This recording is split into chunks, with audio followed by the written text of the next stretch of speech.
And we're live. Welcome in, everyone. How's everyone doing? This is episode 5 of my Shenmue lore investigation series. It's funny, I can actually tell, based on the music, like audio, because it's the same songs we play at the start of every stream. I kind of know where we're at. So I was just waiting for that particular song to fade out. It seems to go on for ages, that last song, but how's everyone doing? We've got a few people in the chat already. Mike Franz, welcome in, buddy. JP Asher, good evening, buddy. Matt's in there as well, and say Mike Franz again is in there. There's a few more people, but haven't seen any messages from you guys yet. So, welcome in, everyone. We are going to be doing something a little bit different today. Recently, we've been doing quite a lot of lore-heavy stuff, mythology, all that Chinese sort of stuff. Like last week was, we covered quite a bit last week, actually. We did the 4 heavenly beasts. We did Chiyo, a bloke called Yandi, and another one called Huangdi. And we learned quite a bit. I was going to do a bit of a recap off the top of my head. I know we learned a little bit about Yandi potentially being the inspiration behind Niao Sun. This flame sort of emperor or empress, sort of a person there. And that little thing, we found some bloke called Zooming, which I thought was quite interesting. It was her subordinate, actually, in Chinese history. Obviously, we get Ziming, similar sort of thing. Could be something going on there. And obviously, Huangdi was the Yellow Emperor. So, not really sure where he fits into the whole thing, but obviously with the 4 heavenly beasts, we all know all of the Chiyo leaders, Chiyo men leaders have got their own sort of heavenly beast that attaches to them. You know, like Niao Sun's got the it's not a phoenix, it's the, I can't even think what it's called, but it's like another phoenixy type bird. Obviously, Landy's the dragon, and then obviously we haven't even met the other 2 leaders. And then the Yellow Emperor, this Huangdi, potentially could be a leader above all of them, potentially Tentai, whatever, is the Shenmue sort of side of things. So that was where we were last week, but this week we're going to take a little bit more of a relaxing sort of stream, and I thought it'd be cool to go through all of the locations that have been featured in Shenmue so far and sort of have a look at their real-life counterparts. Originally, when I planned to do this, I had quite a lot of videos in a playlist that we were going to go through. I was going to go all the way through, even past Shenmue 3, which is where I think a lot of the lore side of things is going to come from, which is going to be good. Like when we start speculating the future of the series, where we might end up, Meng Kun, Lu Yuang, or something like that, we're going to look at sort of those locations.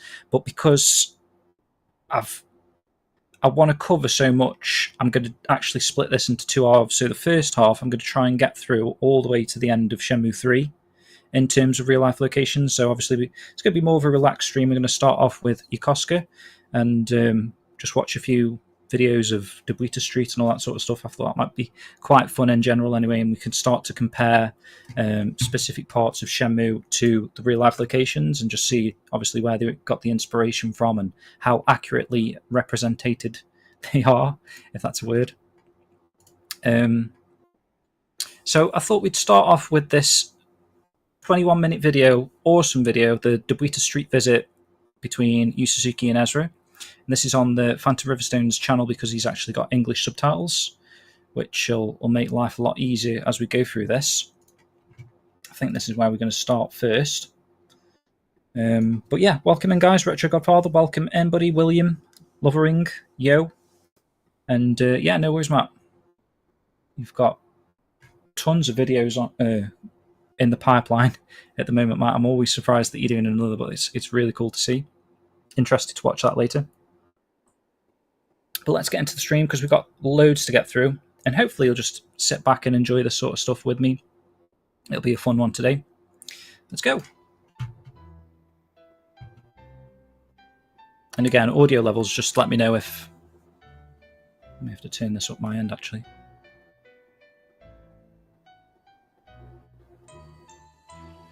どうもゆうさん、ご無沙汰してます。よろしくお願いします。なんかここが audio's a little out of sync. Is it bad? ゲームではファニーベア Because I need to like ここですね。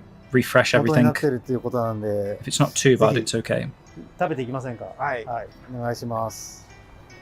はい、すごい懐かしいね。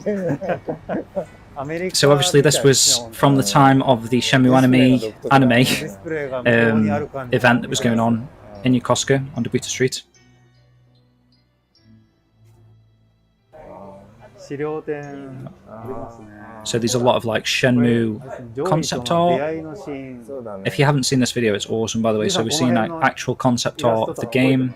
覚えてる覚えてる。 Ezra's asking him if he remembers these 僕は artworks. 初めて見たかもしれないですね。これゲームのシーンの通りのバイクでの出会いですね。ストーリーボードですね。 Storyboard for the game. And this is actually the storyboard where Joy's got a helmet on, 初めて初公開 which you に can したんじゃない see. ですかね。 こっちが You could see it in one of the から shots. のコンセプトアートで、宮脇の絵はいいね。このなんか力強いラフな感じがかっこいいですよね。大好きです Awesome ね。 artwork. 彼の絵は大好き。 You don't tend to see the one of like a WoW too clearly. これはあれですか、サタン版を作ってるぐらいの時に上がってきたものですかね。そう最初の頃だと思いますよね。やっぱこの時点ですでにこの辺割とシェンム2のそうですね。後半に登場するキャラクターってすでになんか出来上がってたんですね。大元は上官下官で出す気でしたからね。はいはいはいはいはいはい。 Planning to release it as a two-part game. ここでこういうのがバーガー屋さんで見れるってなんか不思議ですね。不思議よかった。いやこの店もね、なんかかなり昔からあるみたいで。The audio of these videos is a little bit out. I don't know why. That's not my end, by the way. That's nothing to do with out of sync my end. But めちゃくちゃ活気が。 has anyone actually been to Dobuta Street in the chat? ね、いいっすよね。 I haven't actually been in this honey bear or honeybee burger place. When I went to the Tsunami burger place. これこれ多分あれですよね。6、70年代ぐらい。シェンムのゲーム内にもあるの覚えてます。あいやもちろん。もちろん。好きだから手に入れてると。 Just asked him if he remembers that there was a jukebox in Shenmue. そのアニメーションというのか、そうモーションがちゃんと入ってます。同じようにこう撮ってこうやってこうやってこう。いやーすごい。 There's the menu.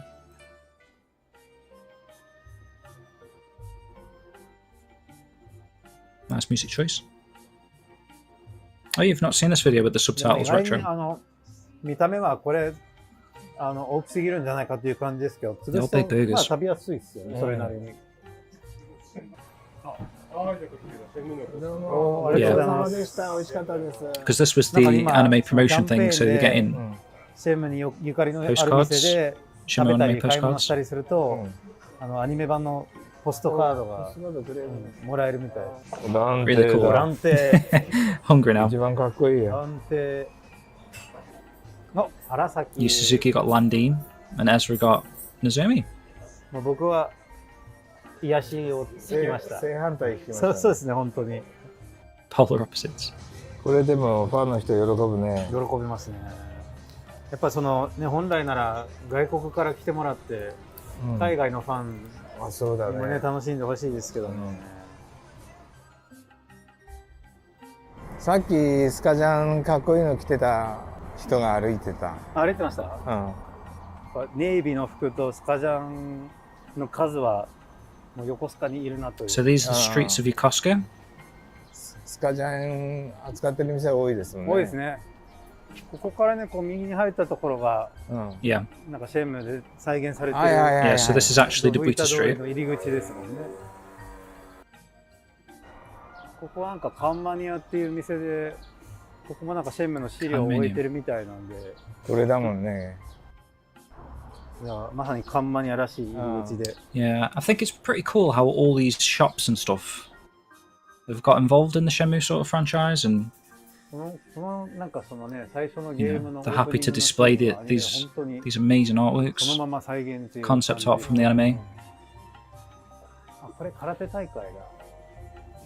あれなんかそのもともとサターン版も空手の大会から始まる Ezra's asking all the good questions here. オリジナルはそうだったんですよね。 Okay. So originally the game was meant to start with the karate ボリ tournament. ューム上がりすぎるっていうことで、そこを Would have increased the size too much, so I decided to 今 cut 回 it. アニメでそれが入ってるっていうのは、そのユウさんが当時の資料とか共有してそれを組み込んだっていう感じですか。そうですね。なんか、Mm. ゲーム There you go, confirmation that the intro to the anime was actually the 入 original ってるのが plan, 楽しいだろうな。 and they used that, get it in the remake, yeah. だいぶそのアニメの人も So the anime staff read through a fair amount of Shenmue materials. So I think you said that in the past, Matt, like the scripts and stuff.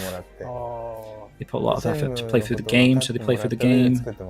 Yeah, makes sense, doesn't it? 特にキャラもそうですけど、背景なんかも Considerable effort went not just into the characters, but also the scenery. ここまでやるかっていうぐらいの And the anime actually took more of the real life location inspiration behind like the scenes. We're going to have a look at some shots in a minute. ありますね、本当に。 Feel the Yokosuka atmosphere everywhere. なんか日本のこういう商店街って特にその関東だと大体似たり寄ったりじゃないですか。ここだけやっぱ本当強烈な色がありまして、そうですね。なんかちょっと怪しげなハートビーツみたいな雰囲気のバーがあったりして。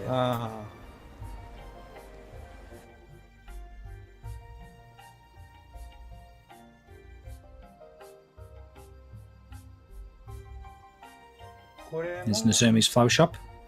アニメ版のですね。あずき家の CG で作ってるんですよ。はずき家のあそこの道場じゃない母屋の方の屋根の I remember them mentioning that actually in one of the interviews that Isuzuki was like persistent to the correcting the roof. オリジナルと違って、なんかやっぱり日本の神社仏閣を改造して。 Where this flower shop's actually located, it isn't really on Dobuita Street. It's sort of like around the corner. そういう設定なんですか。なの So で a little bit off the beaten 神社 track. 仏閣の作りってあるじゃないですか。屋根の決まりが決まりとかも。それを Yeah, I love like the ancient シェムワンで roofs はやっ on てるので、 Japanese buildings 屋 and 根の houses. 向きが違うっていうので、これは直してワンに合わせたやつ。それはそのユウさんが Making you want to go back to Japan, そうで William. すね。気づいて指摘をしてっていう感じなんですか。でその神殿仏閣 Yeah, this isn't the documentary, by the way, Daft That Punk. This is just a video that Ezra did for IGN. But that's awesome that you designed the cover. 表現するために。神社仏閣が例えば右と左でパブリックスペースとその個人のスペースが個人の居住区域が分かれて I love the research that went into like everything. All in the structure and the design. 当時調べて反映して。お客さんが来る場所と家族が生活する場所が右と左で分かれてたり。日本建築のところをちょっとまあそういう Extremely small detail, but that's what makes Shenmue into these extremely small details.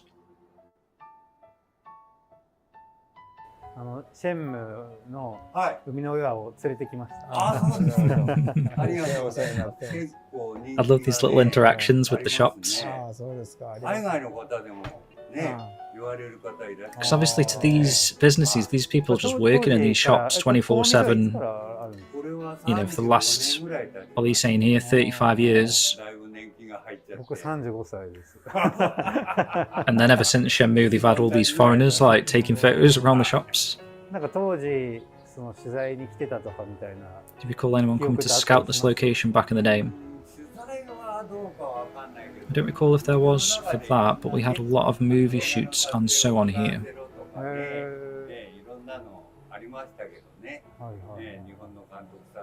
And had a number of visits by Japanese directors. やっぱなんか独特なそのね昔から変わらない雰囲気があって。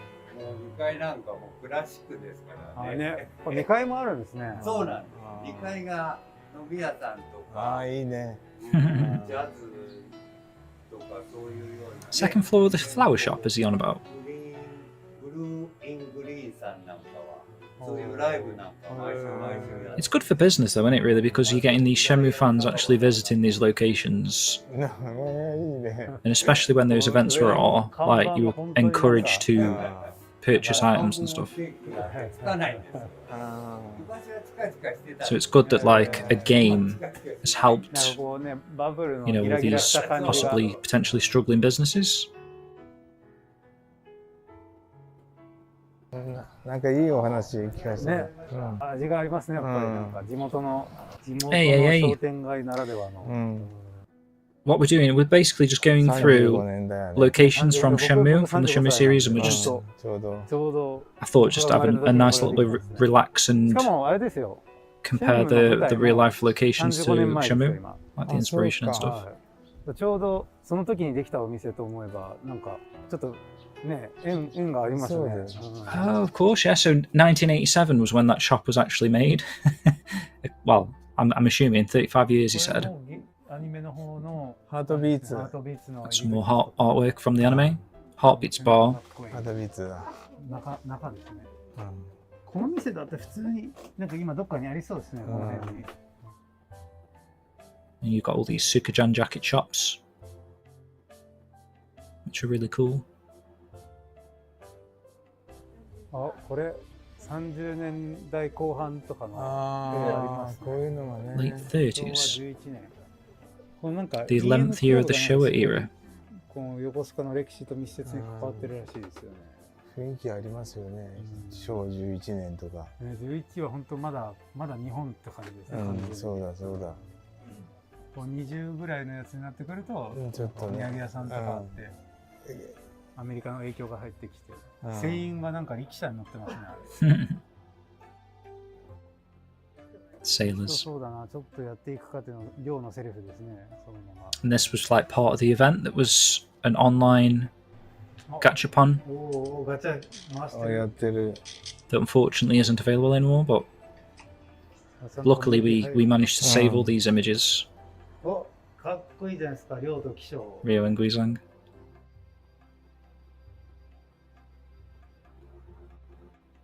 There's your sailors, guys. いい写真だね、これ。これ。あ、本当だ。70年代。 The 70s. これもいいね。いやー、すごいっすこね。の人いいし、これに、これだよ、だって。 And they're all これだ。 like none of them are Japanese in the とか photos. もすごい味ありますね。 Oh, うん like, family ロー there. ズ紹介ですよ、さっきの。ローズ商会のご家族っていうので残ってるっつうのがいいな。出ました。 Yo, sheep. How you doing, 来 buddy? たですね。来た。 Cacti. So this is the shop that's based on Kurita-san's shop. ゲームではね、栗田で。 Yeah, military surplus store. It's like literally この店 almost one for one with the yellow 1952 sign. 年からあるみたいですね。だからちょうど本当戦後間もなく米軍がここに来てすぐできたっていうことなんでしょうね。 I know, I imagine how it feels for you, Yusan. I assume he's been to Yokosuka and this sort of area before, ど but うですか、本当に当時のゲームセンターを思い出すような感じですかね。小さい店には置いてなかったと思いますよ。あ、なるほどね。はいはいはいはいはい。もうちょっと大きな店。 I know he's a celebrity, but he's like, ゲームだ he から is a proper celebrity in Yokosuka when you think about it. って言ってちょっと少しゲームっていうのは実際の建物よりちょっと大きめに作らないとなかなか障害物が多くてその歩けなくな I る。 know, dude. Yeah. 1.5 倍から2 They 倍ぐらい。 definitely went out of the way because they did have like a team of research people that went around these locations. 1.5 倍ぐらいでなんとかしたいな。 Even in China, I think. I mean, Yu Suzuki did his own research when he went on the trip around China, which is where a lot of the inspiration came for Shenmue at him at the time, like 専務好きで where all the locations that he visited on that little trip and 多いで stuff. すかね、やっぱり。そうですね。ああ。けど、まあ、コロナになっちゃってからね、やっぱ遠方から来られるっていう方は全然少ないです。うんうんうんうん。 I don't know if Terry's in the chat, but we're going to look at some photos that Terry's かなり took. してたんですか。 He's actually なん been か当時ね、やっぱその here ゲームでは today. 栗田で はい。すごい He's actually in Japan at the 看 moment. 板とかもそっくりな感じで。And I'm assuming this is the owner of the shop そ that れが逆にすごい味ありますよ he ね。 met today. 歴史を感じるから。なんかゲームでは Knock. 実際の地図通りに作ってな Knock いんで Motors. すよ。 So this is the 実際だ knocking と見通し motorbike が shop. 良すぎて、そのポリゴンがすごくたくさんかかあって、適当なとこで曲げないといけないですね。64メートル以上作っちゃいけないとか、32メートルでできれば曲げて。 Right, ね、 okay. 今のプレイステーションとか、ーだったらね、そこはこのまんま作れる。このまま作れますもんね。やっぱ But り yeah, なん they, か they just briefly showed a shop called Knock シェンムー Motorcycle. 1を作れたら You know, 面白いですよ。 Ono-san's shop. なんか違う形で描きたい部分とか It's just amazing that these shops are still there as well. 今 They の haven't 技 been 術 changed. で作るからこう全然違うものになるでしょうね。エッセンスはやりたいことは一緒で、はいはいはいはい。表現が違う。どこまで描けるかっていう、うんクオリティとか物量の違いが出るっていう。うん、文化の色強いから、うん、でもなんかどぶ板らしいですよね。意外に変わってないですよね。なんかゲームの舞台と、間違いなくどぶ板って感じはする。はいはい。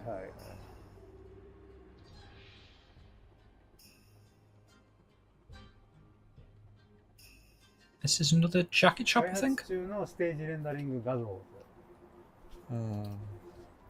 っちの桜ヶ丘の映画じゃ。 Oh yeah, it does. It's got different capsule toy machine things outside the Abbey shop. 違いますもんね。やっぱでもこの住宅街のこれぐらいの時間帯がなんかエモいですよね。ちょうどね、なんかマジックウェザーが。そうですね。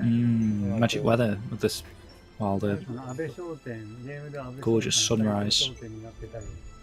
最終版 So the Abbey store in the final version is called the Saito store 安 here. 倍商店でしたね。そうですね。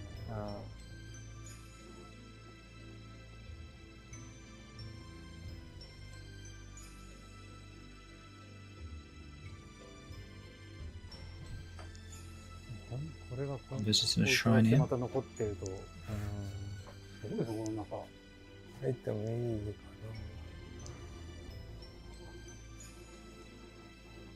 すごいね。 This is cool.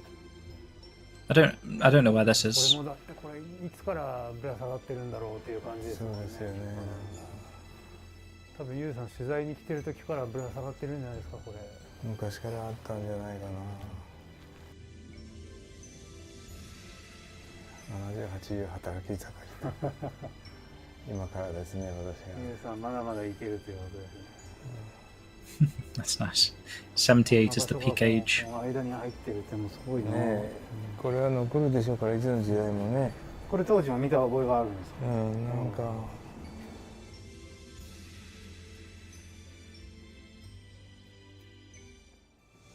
Can you tell the Lord of the Three ここのミ Blades? カサというお店も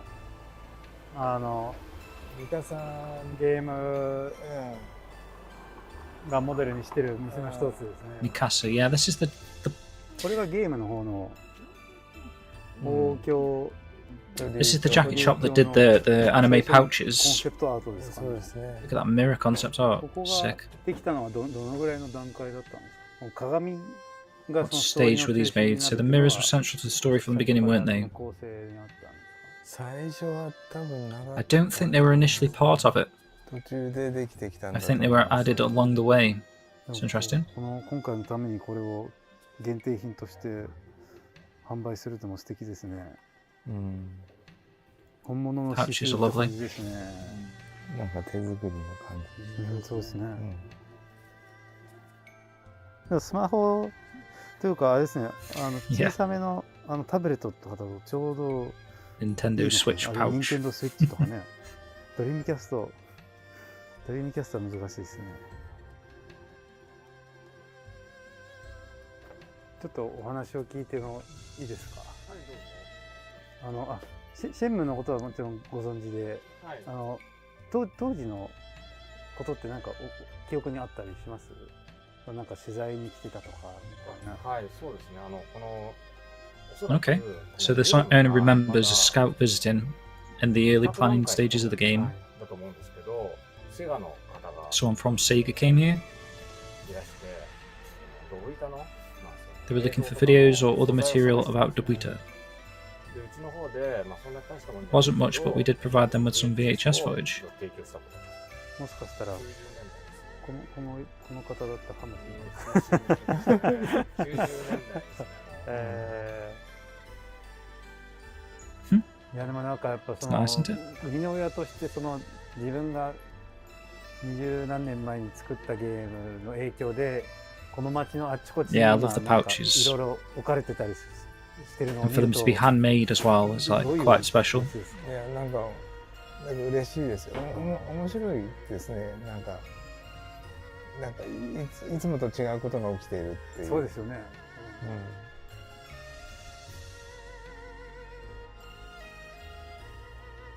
Is that it? That went quite quickly. Here's the bus stop as well. Actually is the same bus stop, the same bus stop name and everything. That's like the attention to detail that they actually went into, which is crazy. So, and apologies that my camera's a little bit out of sync. It's probably because I've been opening a ton of tabs and stuff, and it just happens to have gone slightly out of sync. But half a second, hopefully, is not too bad. It's going to be a bit too much of a hassle to reset everything. So I thought this was quite interesting. So Yokosuka, as of October 2017, the city has a population of 409,478 people. So that's quite a lot of NPCs if you were to remake that for Shenmue. And a population density of 4,066 inhabitants per square meter. Yokosuka is the 11th most populous city in the Greater Tokyo area. And it's host to United States thing, because there's actually like an area that's secluded for the United States. It's actually, in fact, Adam Koralik showed it off in one of his recent videos where he's like, he actually crossed the border. There's like a border that enters US territory, which is pretty mad, to be honest, that it's this part of US in Japan. Obviously, they're famous for like this Yokosuka curry. Not going to read like the ancient stuff, but let's go down to the more modern-y stuff. So there was an earthquake in 1923 that caused severe damage to Yokosuka, including the naval base, which lost 2 years of operation of oil supplies. But the city continued to expand in 1933 with the... I don't know what that word is. In 1943, the city also annexed. What is that word? The neighbouring towns and villages. Some of the villages. During World War II, Yokosuka was bombed on April the 18th, 1942 by American B-25 bombers, with little damage of retaliation to the attack on Pearl Harbor. So it looks like, is that the construction of, is that going to be like the naval base maybe there? There it is today. Very much like what you'd see at the harbour in Shenmue, which is pretty cool to see. Let's scroll down a little bit. So from the 1950s, the United States fleet activities, Yokosuka has been the home port for the United States 7th Fleet and played a critical support role in the Korean War and the Vietnam War. Yokosuka was the site of many anti-war protests during the late 60s and 70s. The nuclear-powered USS George Washington, formerly based at Yokosuka, was the first US nuclear-powered ship that had been permanently based in Japan. In 2001, Yokosuka was designated as a core city with increased autonomy from the central government. A little bit on the economy there. Railway systems. Bit on the education. Some energy disaster. This I thought was interesting. So Yokosuka has twin town relationships with 4 other cities. So there's a city in Texas that they've got a relationship with. There's a city in France, Western Australia, and interesting, there's a sister city, Kent.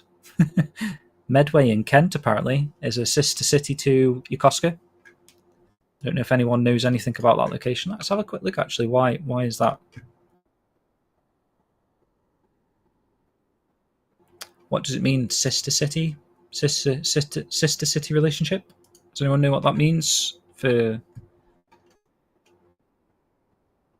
this sort of thing? Was it because of this, maybe like this naval and military? Not quite sure what the relationship is there, but just thought that was interesting. Do sort of co-events here and there. Okay. So what if you went to Medway in Kent? Occasionally they might do a Yokosuka event.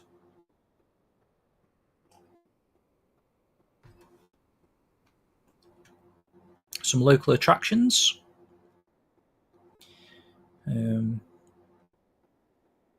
This is cool, actually. In the popular culture bit, it does actually mention Shenmue. So we've got Yokosuka, including Dobuta Street, is the setting for the 1999 video game Shenmue. Yokosuka is also depicted in the game's animation adaptation. City officials cooperated with the animators. And then there's some other games, and these must be depicted in Godzilla, things like that going on. And then there are all the notable people from Yokosuka, some celebrities that were, I guess, born or lived in Yokosuka for a period of time. So like I say, we've got some photographs from Terry here from his trip today. I'm just going to pop these up on the screen. I can actually make these. What's the button there? We go full screen. Is that working? Yeah. So he's visited sort of the harbour side of things. I think this might be called Mikasa Park down here. You've got a ship. Very much similar to Shenmue. Again, this Kakita place, jacket shop. There's the street, so you can kind of actually see the Shenmue feeling from that, right? Especially with the flags, some dude on a bike, some people just wandering around. Mikasa Volume 2. I did actually get a jacket from the shop as well.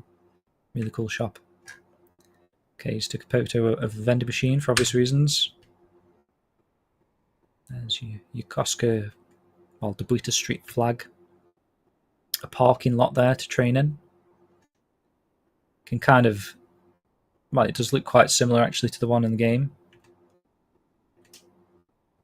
This is inside the Kakita shop, I guess. Yeah, military shop. Some Shenmue sacred spot guides. He even took a photo of some Zippo lighters. There's another car park. That probably looks more like the one that Rio trains in, actually. Jacket shop, Sukajan shop. There's loads of these Sukajan jacket shops. Bars. What's that? Like a Torii Gate sort of shrine, maybe. And then there's some steps that lead up to, I guess, kind of like the inspiration for Yamanose. This sort of area looks quite similar with the Torii Gate. You probably find the kitten somewhere about here. And that's all the shots we've got there. And then, let me just see, because I have got some other things going on as well. It might be a little bit... Oh, we've got some anime stills that have obviously depicted the same sort of features. Dobuta Street.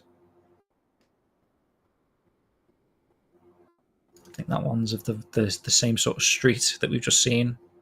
So you can kind of see they've taken a lot of the research that they gathered. Here you go, there you go, that's literally that Kakita place. That military jacket shop there. Really cool to see that stuff. And we've got some comparisons from Switch as well. This real life sort of bridge area that you see in Yokosuka. That's the Wish Road Bridge or tunnel. See these all right, can't you guys?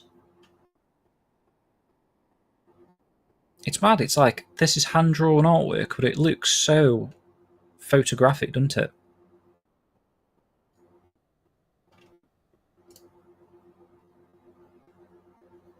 So this is Switch going out of his way to find the same exact locations. Just insane that they literally one to one.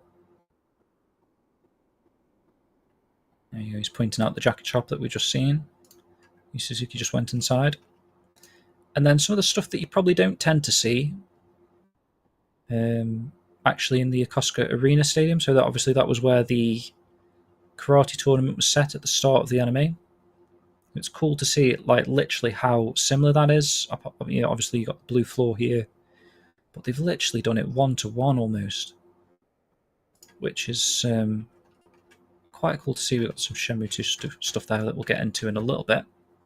Just have a look at my notes quickly. So we have got a couple more videos of Yokosuka before we move on.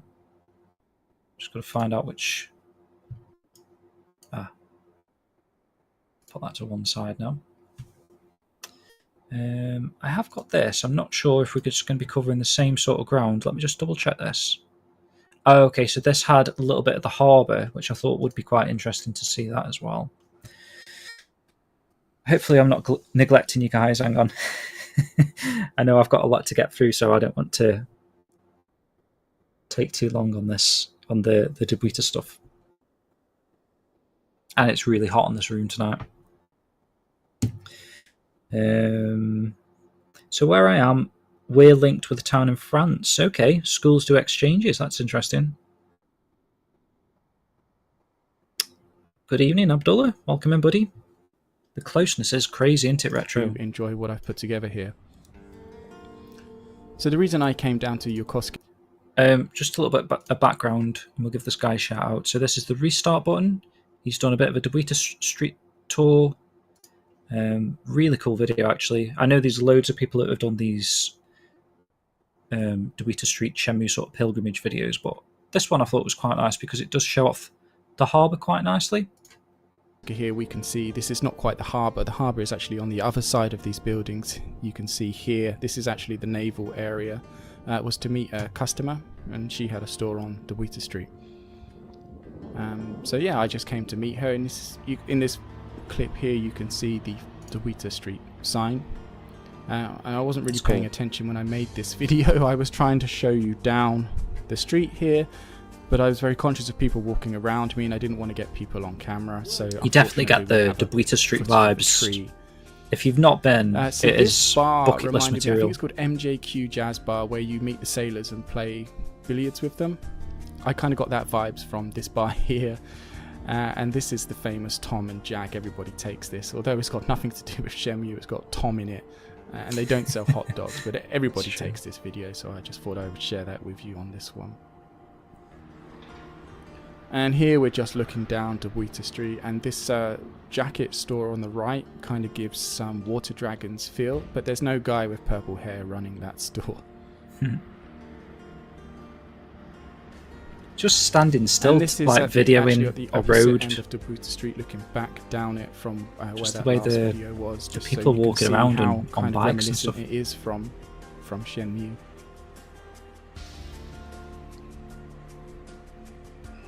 This is the famous Army Surplus store. So actually, when I came in 2018, this had been selected by Sega as a point of interest.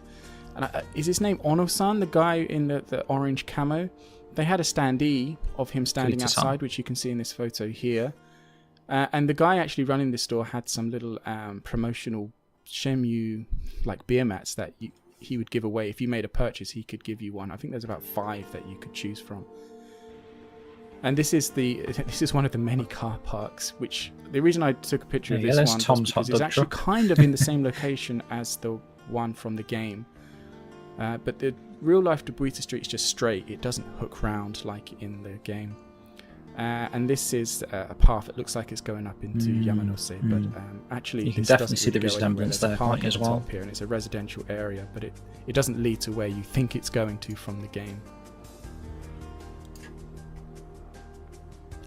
And this was a kind of like a back alley, and this is a little tiny bar which kind of made me feel like it was Heartbeat's bar. So I took a few videos of this. And this sort of angled very close to this, just down the road from it actually, is a little tattoo parlor. This is the only one that I could find near Dobuita Street, but I wasn't going to go in and meet Charlie at the time. And very close to one end of the Dobuita Street is this little shop. There's a little man who runs this shop, and he's actually, amongst other things, he's selling a lot of jacket patches, which I thought was very Shenmue. And here, this isn't on Dobuita Street, this is actually maybe 2 roads over. This is a flower shop, and Sega actually selected this one as Nozomi's flower store. And there was a standee of Nozomi here back in 2018.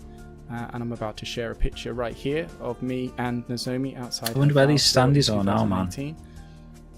I actually saw this one by pure accident. I was walking down Dobuita Street I want them all, with my actually, girlfriend. not I just one. happened to glance down an alleyway, and I saw the standee of Nozomi and ran like a little schoolboy over to get my picture taken with her.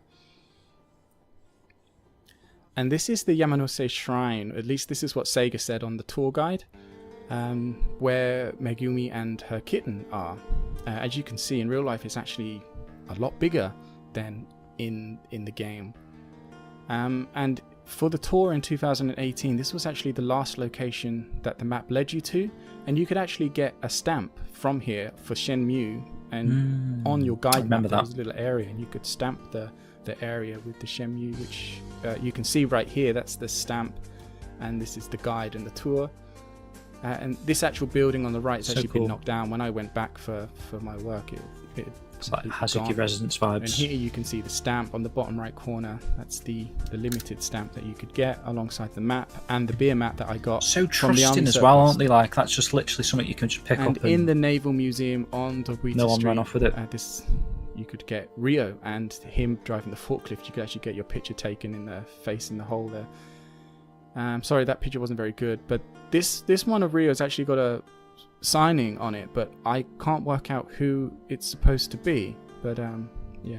But anyway, I just wanted to show you the guide that you could get at Dobuita Street. I looked all over the place to try and find these while I was there a few days ago, and I couldn't find them anywhere. I'm not saying that they're not available anymore, but I couldn't see them. But this is the Japanese version I got. There was an English and a Japanese version. I obviously picked up both. And it's just giving you information about the game on the covers. But on the inside there's actually a map of the whole area. It's mainly for tourism, to drive you to local businesses. This particular one isn't really showing you the Shenmue locations, although it does mention them. It kind of likens real life locations and restaurants to places in the game to just sort of promote local businesses and to get you spending money. And here is the map, and it shows you where the harbour is and all the various locations where game action took place. Like you can see on the far right of that little map in the top right corner, you've got the harbour and then Dobuita Street. And like I said, they've got the locations from the game and how they've likened them to real locations. You can see, look at from the real Dobuita the bus Street. stop mentioned there. And then there's a little bit about going back to 1986, and so there's some photographs there, which was quite interesting. And this is the map again. One side it's just showing you local businesses and where you can get food, kind of Shenmue related. But on the other side of this is the actual tour guide, which will take you to the places where you can see those standees I showed you photos of, as well as the shrine. You can see here it's highlighted. I wish I could have got down for like this event. In real life, like I said, Dobuita Street is pretty much just a straight line, but in the game it kind of hooks round. But you can see the influences there, and how sort of Yu Suzuki put them into the game. I mean, it's not like Yakuza, but it's pretty good. But anyway, that's it. I thought I would just share those, not only the videos, but the map, and just give you a little bit of an explanation about what it was. Like I said, you may be lucky if you go back, you may be able to find them. I'm not sure. I couldn't. But regardless, I hope you enjoyed it, and thank you for watching. Yeah, nice little video, that one. You still need the anime map retro. If I had one, I'd send you one, actually. I'll have a look. I don't think I've got any more anime ones, but I'll double check for you just in case. Last one we're going to do on Yokosuka. I just thought I saw this one, actually. This is really cool. I think this is even from 1987. So I've dug this one out of YouTube Ether, and my plan was to mute this and play the Wish music. So don't I'm not going to play the whole thing because it's dead long, but don't assume that this stream's ending by hearing the Wish song. But I just thought some parts of this are like uncanny. You know, the road that you take from Dobuita to the harbour, because this is obviously a Yokosuka naval base tour by car. I got very much... Can you hear that music? Let me just double check on the stream thing. Yeah. Very much Nozomi riding to between Dobuita and whatnot on the bike. I'll find the exact bit, but there's a bit where they go through a tunnel and it's pretty cool. And for this to be like 1987 footage is... Yeah, okay. I'll try and keep it to the length of the song. How long have we got? 5 minutes.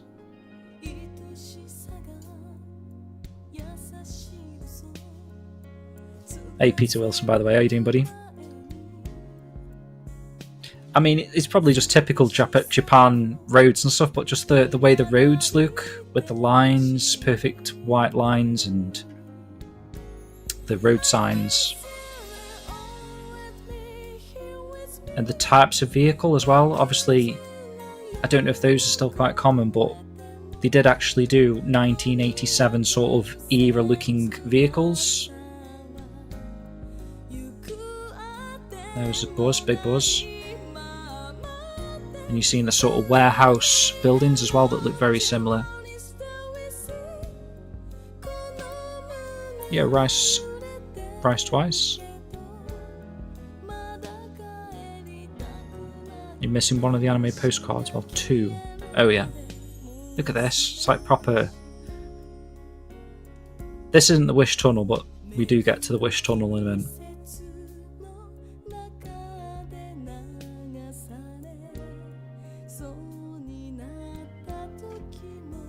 Make sure my camera's not frozen. That scared me last time. Scared's probably not the right word. Hey Anadil, you alright?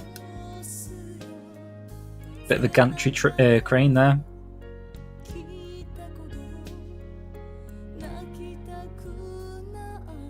But even I think like the sort of foresty layout, I think you do see that, don't you, on the journey, right?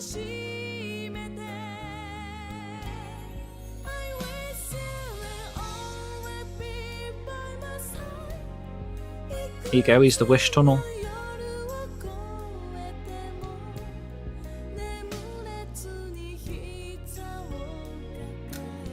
So add this to your pilgrimage locations, wherever this road is.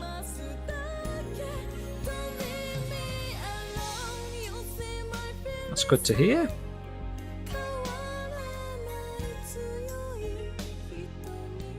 You've missed, we just watched the Yu Suzuki and Ezra video where they were going to actually tour around Yokosuka, and then just played like a little bit of a tour guide video from a cool dude.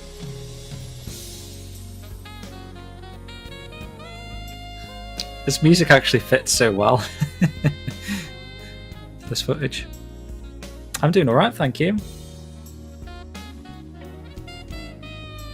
Look at that, that is literally like where Mark stands on the corner there.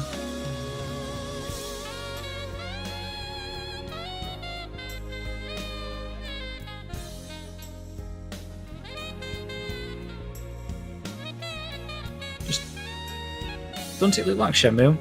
Like, I know it's bound to, but...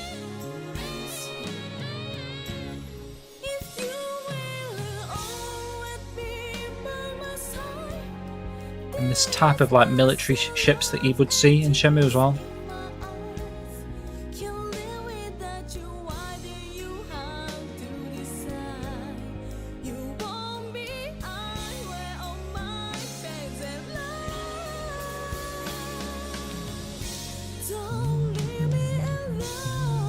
May even be a submarine knockabout here.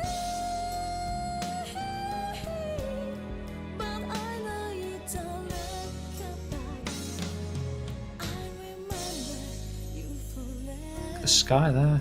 Let's just skip to that bit there with the sky. Or it might have been the video footage. I thought it was like a nice purpley sky.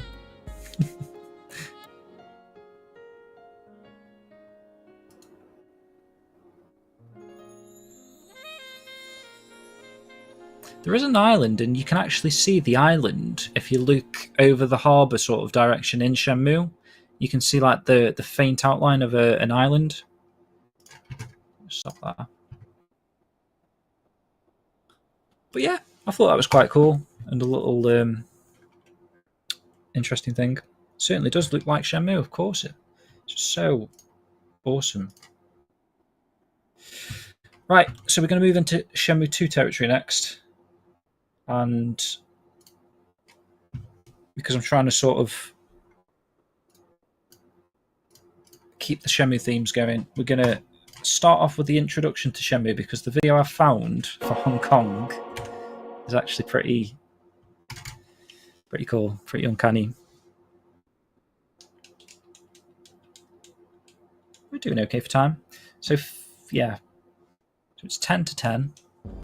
And we're just starting the Shenmue 2 content. So there's some good videos in the Shenmue 2 section. Oops, what am I doing? That's for in a minute. No.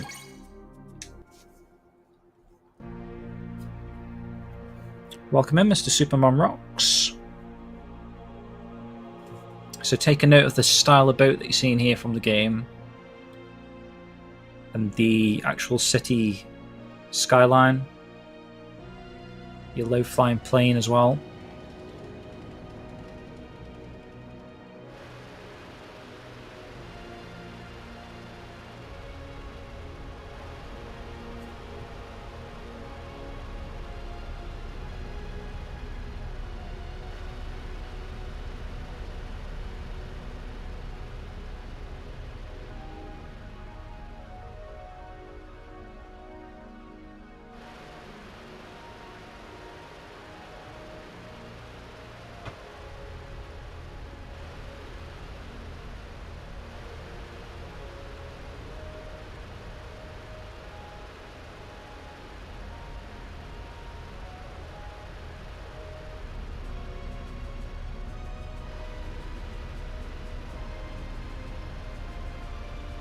Do do do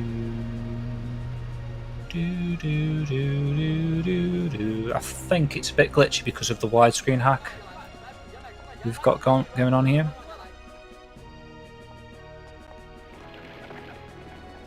Pigeon Park.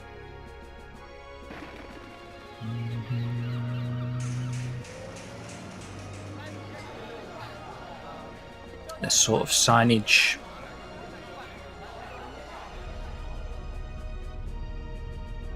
Intro to the greatest game ever made. It's proper iconic.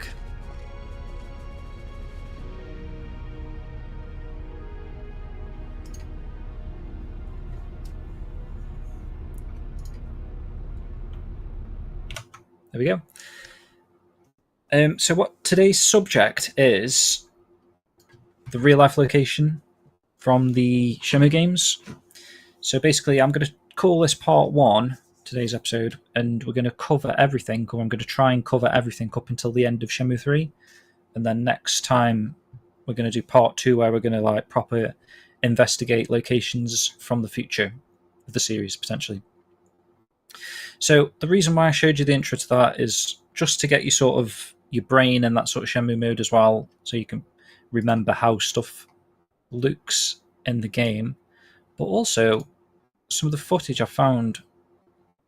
This is an actual archived piece of footage from 1987, so I've tried to find, if I can, videos from the actual time period that Shenmue's set in.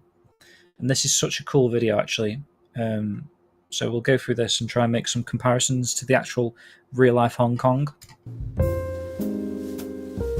And in fact, I was going to play, I think, the intro music. Let me just double check my notes again.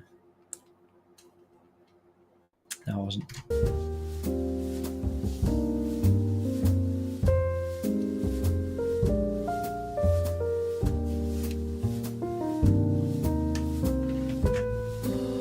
So look at these boats, guys. So literally one-to-one with the style of the boats that we just seen. Like Wong's boat, the way that Wong's boat looks. Look at that. Like, I don't know if you'll still find these types of boats. Obviously, this is 1987. I'm not sure if they still use these types of boats. Just turn this down a little bit. It's probably my end, but I don't want to be intimate, one-to-one with the boats.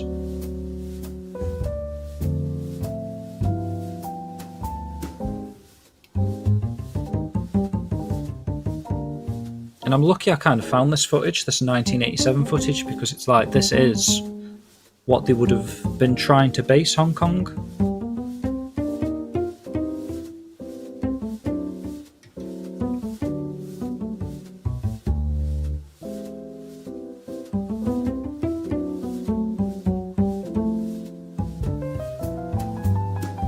I think I was going to play the Shenmue 2 intro music again, you know, of this.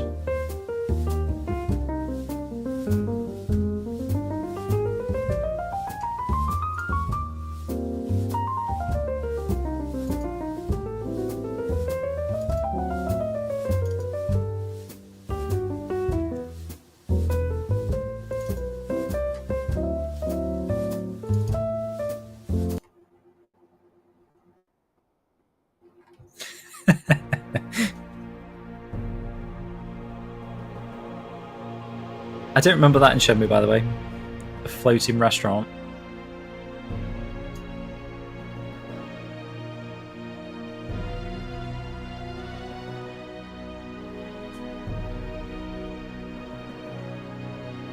Looks like the party boat in 3. Oh yeah, it does, doesn't it? Good call, Matt.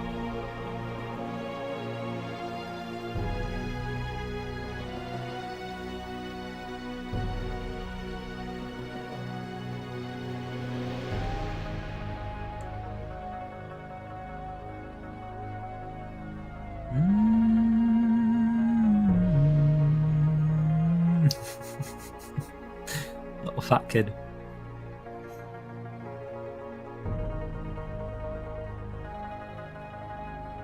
Has anyone been to Hong Kong before? Somewhere I would love to go to, for obvious reasons as well.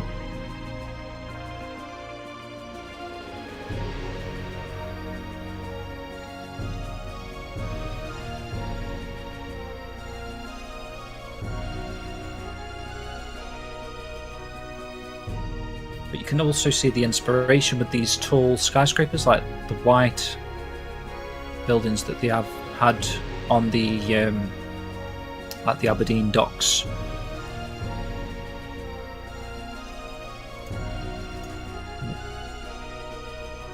Like, do you know what I mean? That is literally the skyline that you see from the game.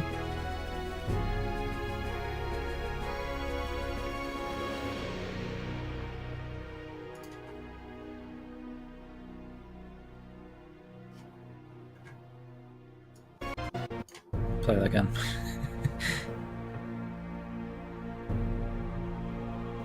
In fact, you know, when you're actually standing on the harbour side in Shenmue 2, like when you first get off the boat, and you can look over the ocean, can't you? And I do feel like you see sort of this kind of a backdrop in the distance.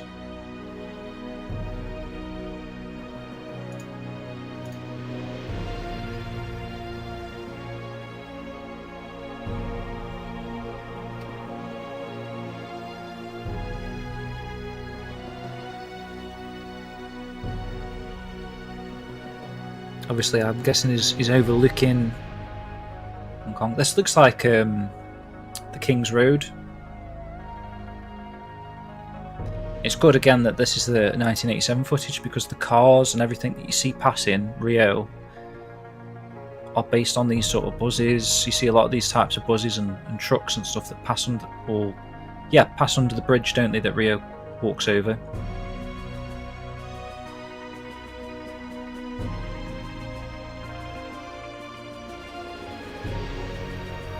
Hilton.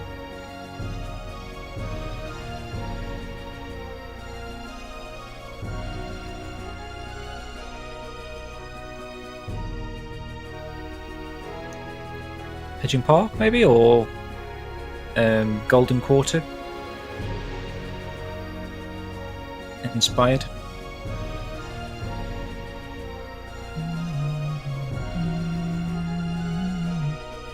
You've never been out of England, Retro. You're gonna have to change that, dude.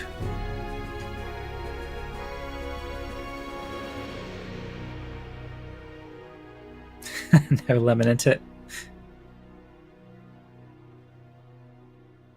Pretty much spot on timing wise again as well. Someone getting married. Don't remember that happening in Shenmue. Some cool footage there. We've got a little bit of a walking tour. I think the only reason I did this was because there was some streets and areas. I should have played this, you know, with the intro. Look at that. So this is modern day. Let's play that music again. This is modern day Hong Kong. Wan Chai walking tour this is. So you can see on the map it's marked down here. So that is, I reckon that is Golden Quarter. Potentially. It's changed a lot, hasn't it? A lot more modern. A lot of these countries and these big towns and cities or whatever, they have really renovated with skyscrapers and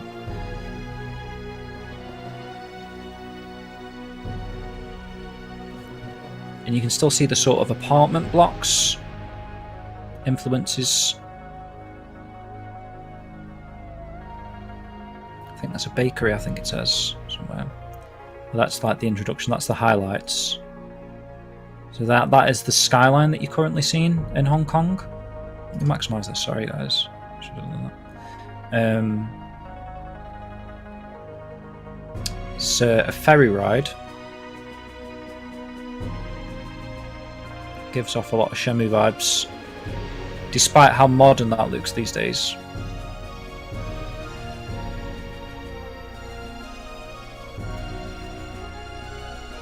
And then this will sort of be, I guess, what they based the Aberdeen sort of area off of. If I was to have a guess, just because of its location here. So this is potentially getting off the ferry, Rio walking down the stairs into where, you know, he hands over money to the kid or whatever. That would probably be this area. Five Guys, yeah.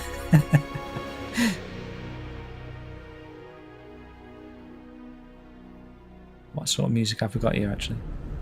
Oh, it's like real life, so we can play this. This is fine. Yeah, so this is called Wan Chai Promenade, which... Interesting, this is obviously... Have you got your sort of free stay lodge there? Possibly. There's Rio's ship. The stairs are the same.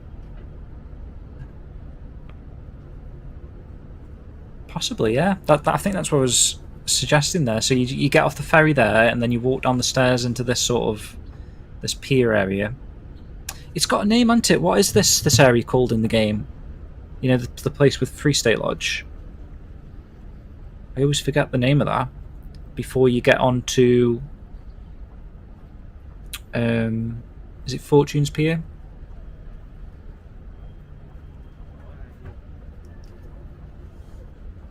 So this would be where like the Zippo lighter shop would be, the people harassing Rio.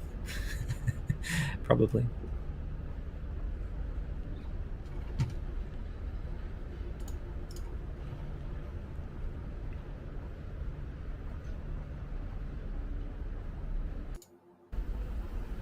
Skip around this corner.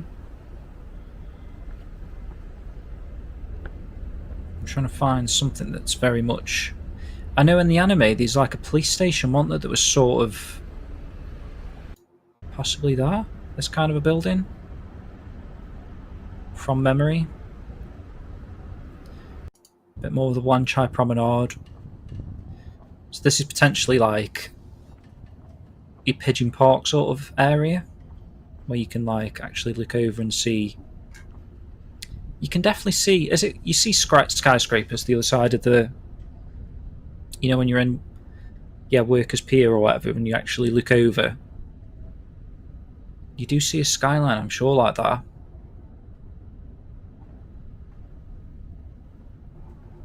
Just thinking this would be Pigeon Park, maybe, around this sort of area.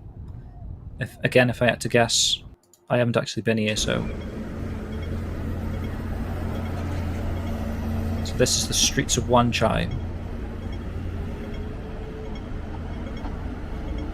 I'm going to put this on ×2.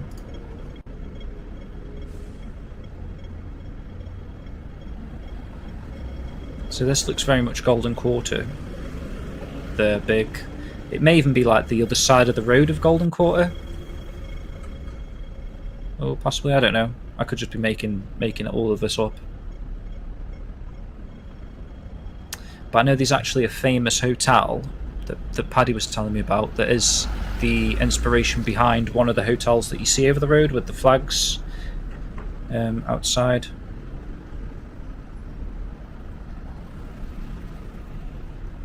Try and skip ahead a little bit. So there's an elevated walkway here. This could be it. The flags. Was that the Golden Shopping Centre? Maybe. Well, that could be that hotel, but this is definitely the Golden Quarter inspiration.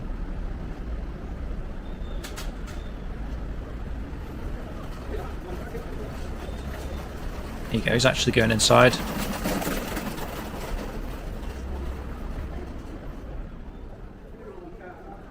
Wanchai Station. This looks like the inner of the Golden Shopping Centre.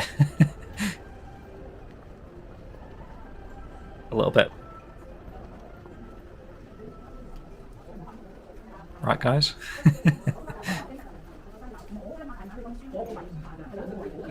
It's turned into a station. Lockhart Road. See, I'm not sure if they based any of these sort of locations off of anything. Hennessy Road, Johnston Road. But you can kind of see some of the vibes are there, aren't they? The overhanging signs and stuff.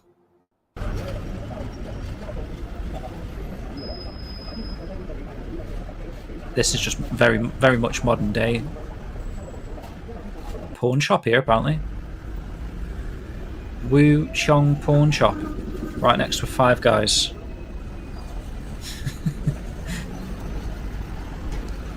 Is it because I'm on ×2? They're walking funny. Lee Tung Avenue. It's not park there, is there? Jummins Park. Queen's Road. So there is actually... Here you go, this is like a... Well, we've got Queen Street, haven't we? I don't know about Queen's Road, but...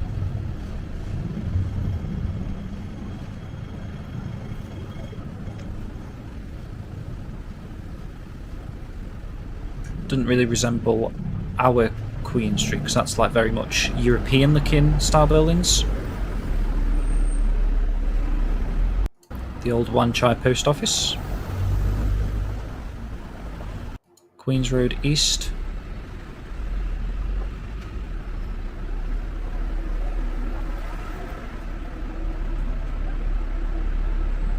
Temple. Wanchai Temple.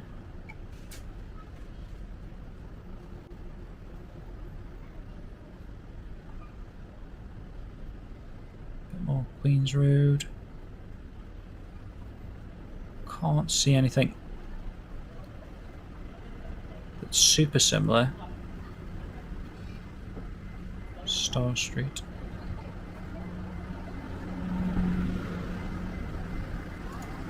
But yeah, some similarities there, especially around the West the Arcade, especially around the harbour side of things. I've got a few extra little videos here. Right, okay. So this, I'm just going to quickly show you this. When I started this video, I just thought, oh, this looks a little bit like the Yanton Apartments, but this is called a cage home. We are in the corridor outside the cage home. And why it's such low quality? Hang on. Cage home. As you can see, the window opposite the door of the cage home is blocked to prevent You can actually turn the The camera. air circulation is therefore very bad, especially on a hot summer day like this. Just reminded me of the Yanton Apartments. Both the cage home and the corridor are stuffy. If anyone's getting those vibes as well. The kitchen is a very narrow space. It is impossible to cook, so the tenants usually buy takeaways, which cost around Because I'm $2. streaming and everything, it's a bit slow. So The tenants have lunch separately, but they usually have dinner together in the cage home. This is the only companionship they can have in a cage home. The tenants have tried to make the best But use yeah, of these space by using are stools and folded tables. Simple life here. these are actually like people living in these cages in Hong Kong. I guess it's like really cheap accommodation. But I just thought that start just did look a little bit like Yanton Apartments. So we're getting into some good stuff now with Momo Temple. So if you didn't know, guys, Momo Temple is actually a real thing. We're going to watch the video first, and then we'll see if we can see the comparisons to the game after. And this is another cool one. This is where you can actually turn the camera on the ground. I want it to be fairly decent, so 720 is probably okay, manageable.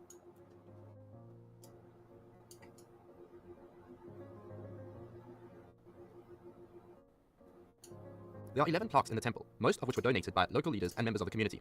The plaque Shenmue, the god of martial arts protects all, was bestowed by the Qing Emperor Guangxi in 1879 in appreciation for the donations to offset the effects protects all. Was bestowed by the Qing Emperor Guangxi it's Puyi in into in appreciation for the donations to offset the the effects of Emperor. the severe drought That in one China I'm from thinking about. 1876 to 1878. So A pair of screen doors is placed in the front hall to protect the privacy of the gods from the outside and to provide a buffer space for that's people to get dressed why. decently I'd before say going it's into the still on temple. 2x speed. I wonder why it was so weird. Let me go back a little bit. Plaques in the temple, most of which were donated by local leaders and members of the community. The plaque Shenmue, Oh, sheep! the It's god like of martial proper arts protects all, bang on, was in it. Like, bestowed look by at all the Qing hanging Emperor hanging Guangxi things. in 1879 in This appreciation big door frame for thing. the donations to offset effects of the severe drought Yeah, in China dude. from Definitely. 1876 to 1878. It sort of points out. A pair of screen doors is placed in the front hall to protect the privacy of the gods from the outside and to provide a buffer space for people to get dressed decently before going into the temple. Decorated with delicate carvings and painted in gold lacquer, the doors open during parades as well as spring and autumn celebrations. Spring and autumn celebrations, okay. I know the doors were always shut in Shenmue 2, so... So where are we? So we're on the... People So as you strike go the through the bell and door... beat the drum to greet the gods upon arrival and to bid farewell prior to leaving, as well as to wish for good luck. The inscription on the bell says that it was donated by the local community to wish for peace and prosperity in 1847. I don't think there's a... Is there a bell? I don't think there's a bell.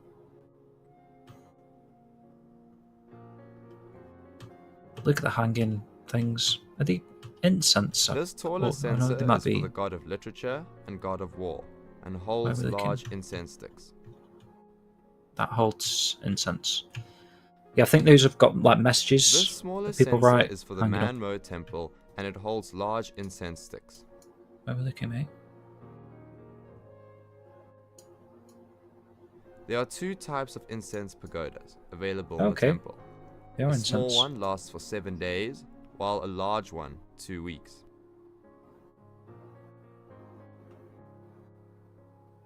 These lanterns are for people to wish for good fortune.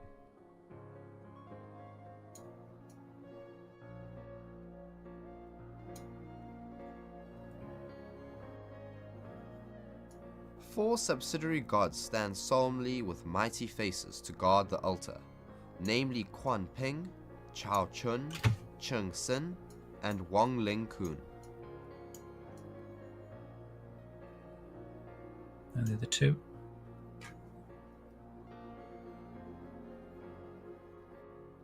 God of War, also known as God of Martial Arts, represents loyalty, righteousness, justice, integrity, and peace. The gong, true. God of Literature, also known as Man Cheong Tai, represents academic excellence, career success, promotion, and good reputation.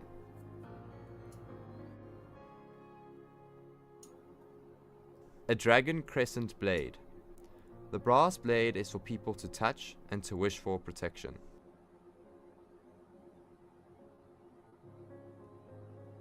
The brass brush pen is for people to touch and wish for good grades, luck, and success.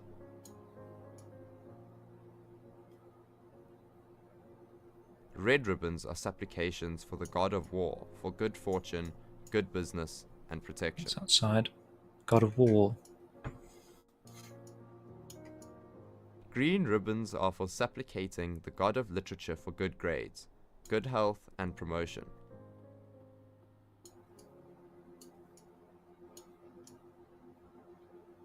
So cool.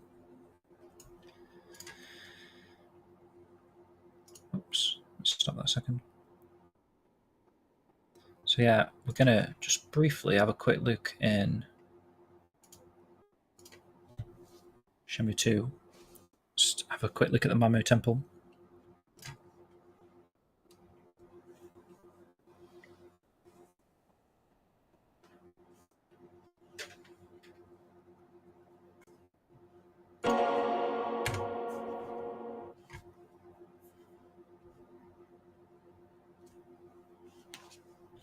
Camera still okay?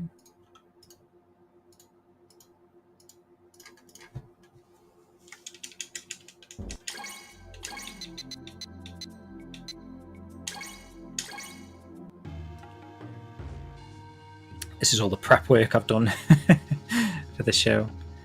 So yeah, we did briefly get to see the actual outside wall of the temple.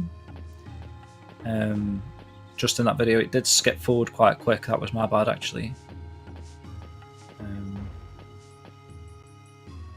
But apart from like the actual where it's located, the outside grounds area is a little bit more roadside in real life. It's pretty much bang on, especially the interior. So obviously this was that door thing that we saw, but it was open in the video. As far as I'm aware, this is always shut in Shenmue 2. But again, it did say it was open in like spring and autumn, and something else was some sort of celebration. So I don't know. There could be a case for it being like a specific date, you know, one of Shenmue's details where it's actually open. And then it's a bit awkward because we kind of have to angle ourselves a little bit, but you can see they have got that extra wall scroll, you know, that one that was highlighted that was in silver. That's up there. Looks pretty much identical. There was the gong drum thing was over there. And then obviously all these incense things. I think they're all the same size. Oh, there is these little ones. The little ones that it was on about that burn for a couple of days, and then the big ones that burn for a couple of weeks. So yeah, pretty much bang on with like the braziers. This upper middle section with the incense stuff that's burning.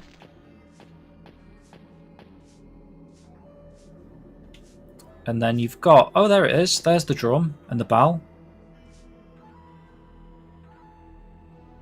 That's pretty cool then.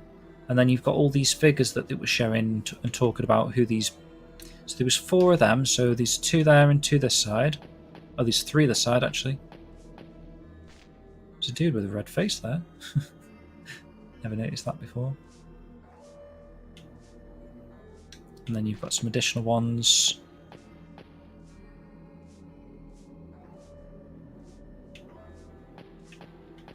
And then this was the big altar, and then obviously in the video they had like, they did have a blade, didn't they? They had a blade this side, I think it was, and then like a pen that side. God of War and the God of Literacy. So obviously that was just an extra little copy and paste thing there, but at least they've depicted like the blade side of things. It's pretty cool. Proper spot on, mate. You can't, mate. You can't, can you? You can't find another game with like that level of insaneness. So let me get back to my notes now, because time is absolutely flying. I wanted to get to the end of Shenmue 3 here. Right, so we've got some low flying planes. So you obviously, you know, when you reach the top of in Wise Men's Quarter, that staircase, you sometimes occasionally pull this cutscene. of the jets. Like the low-flying airplane. There's your Shenmue side of things, so you can see how actually how legit this is. So obviously there's an airport. I think it's called Kai Tak. It's the airport.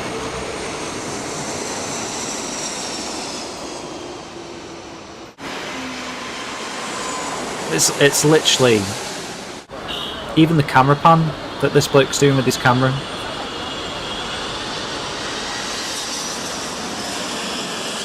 So low, aren't they? Yoshi-chan-son.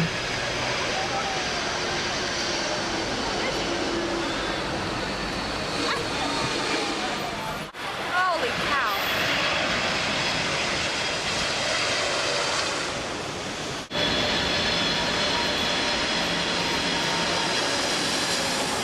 You'd constantly looking in the air, wouldn't you? Every time you hear a plane, you'd be like that.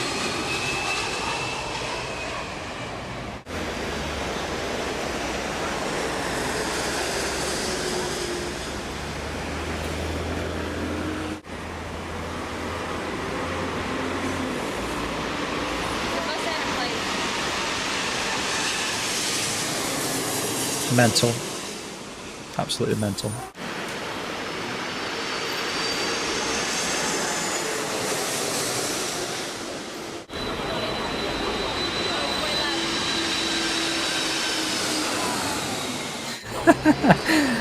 It isn't it? It's insane how close they are.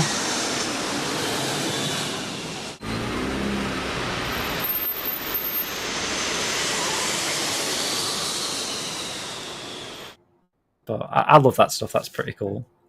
What have we got here then? So the next one I've got... Oh, okay. So we got the Kowloon intro is what I thought we'd watch next. So we're going to move into Kowloon next.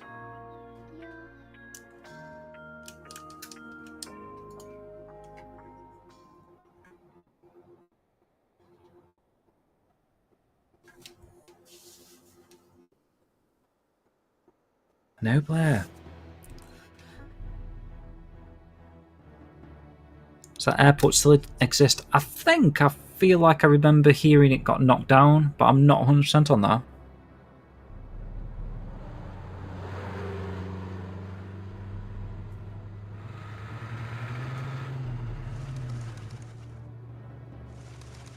So we all know Kowloon. And another iconic intro here with the Buzz journey. And actually, now that we've got the anime context of Kowloon being so close to Hong Kong, you can actually see that this is still the remnants of Hong Kong. So it's like just a short sort of Buzz journey.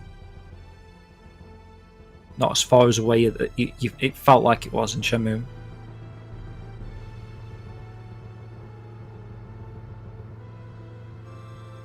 Retro, yeah, you think you heard the same. I think it got knocked down, I think it stopped. Or it's no longer in service or something in the airport.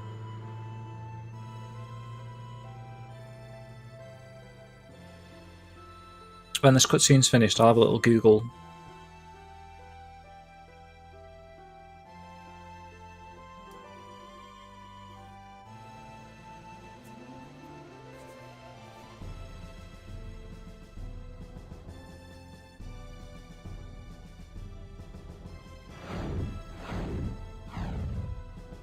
Roy.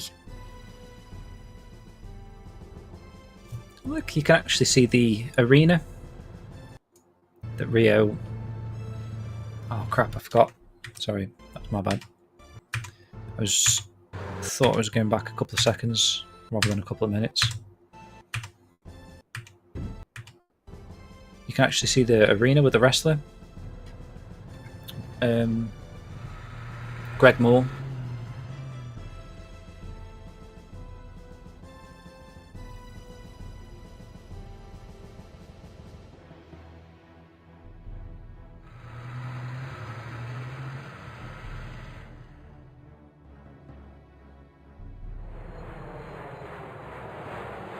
That's another plane shot.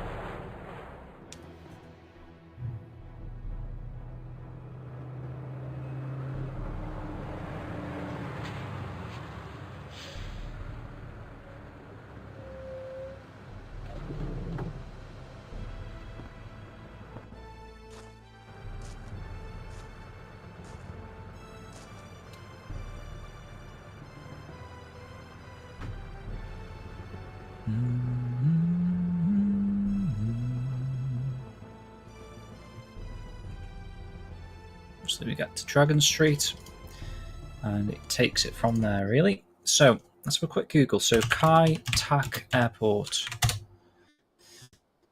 Yeah, it says was. So closed in 1998.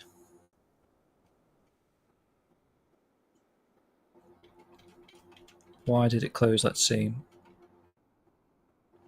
The new airport officially opened on the 6th of July 1998 to replace the functions of the Kai Tak Airport. All the essential airport supplies and vehicles that were left in the old airport for operation were transported to Czech Lapkok in one early morning with a single massive move with a police escort. The very final last aircraft departed. The new airport at Czech Lapkok. So there is another airport that's like still close to Hong Kong then by the sounds of it, but it's just not this Kai Tak one. So I don't know if it still means that they have low flying planes or not. Not 100%. I'm not going to Wikipedia Kowloon actually, because we're going to watch a couple of cool videos, and one of them it's going to take up the bulk of the remainder of the show here actually. So we may just have to get to the end of Shenmue 2, unfortunately, but we'll see how we get on with these. Some really cool footage. Obviously the footage of Kowloon's really rare, to be honest, because it was... Let's find out when Kowloon was actually... well, it's still a thing, but that old sort of city... I wonder if it means that then. Kowloon City. Well, that's still there as well. History. The Walled City, that's the one. So that was demolished in 1994 at Kowloon, and there's a good actual picture of how tightly compact all the skyscrapers and buildings were. That was like literally a living environment city for the people that live there. Madness. So we're going to watch a little bit of footage first that someone's taken, if I can find it, that one, and then we're going to watch a bit of a documentary that's probably going to take us to the end of the stream, unfortunately.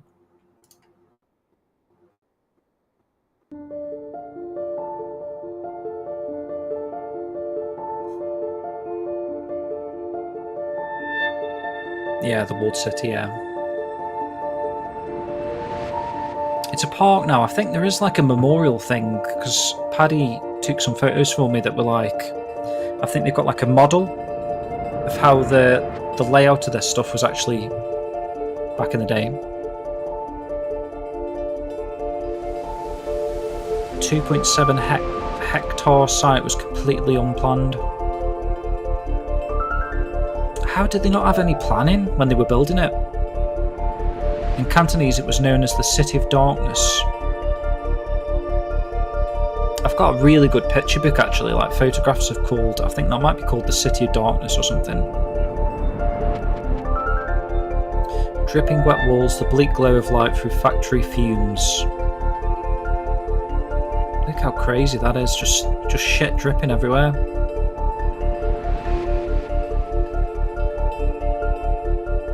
Overhanging electrical wires and pipes forming a chaotic network.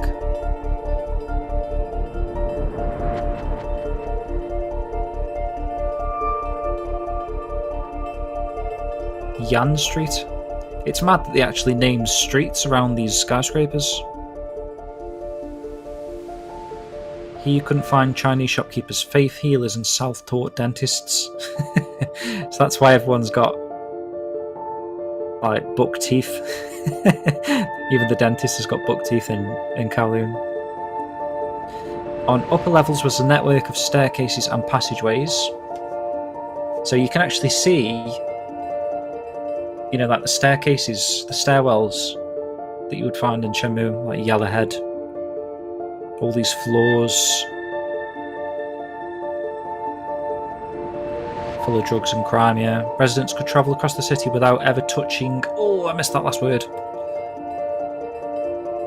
The ground floor, I guess. The ground.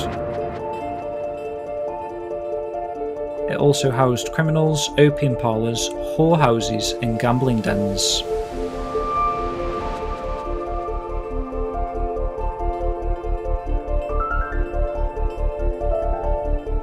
It was a place where police, health inspectors and even tax collectors feared to tread. I can't imagine like how bad it must have smelt as well.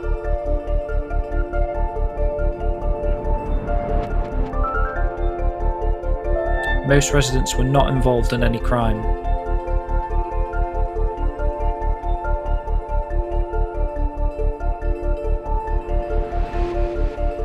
In 1993, the last batch of residents finally accepted rehousing and compensation terms,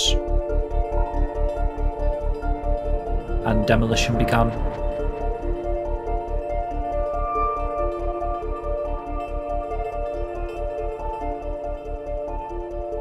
Despite the reputation for the lawlessness,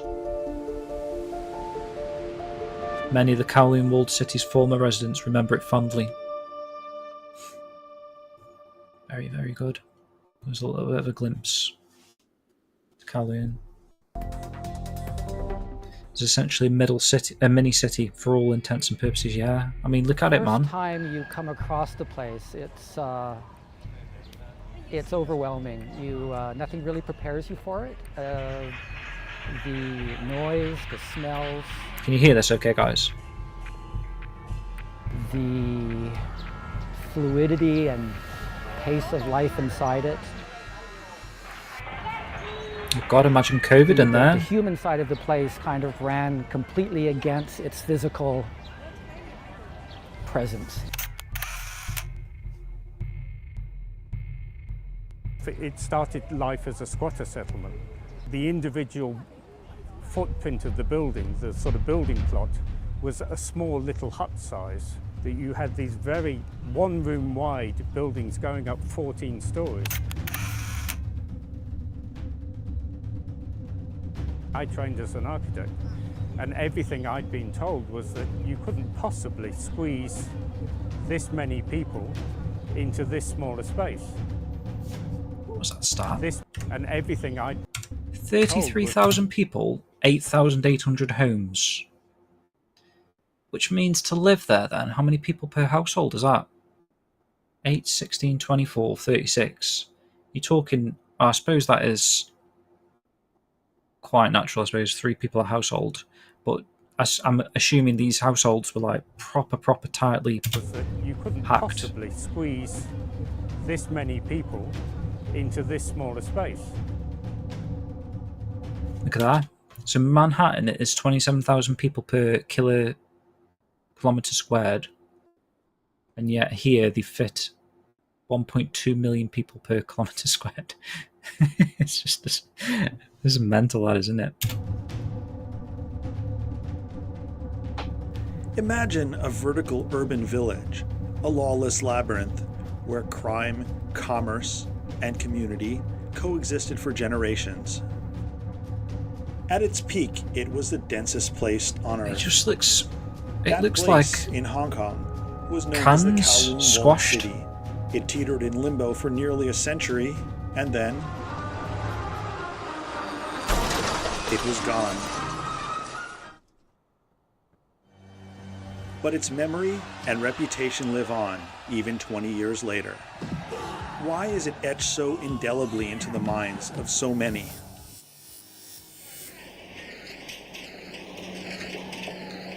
Definitely unsafe retro.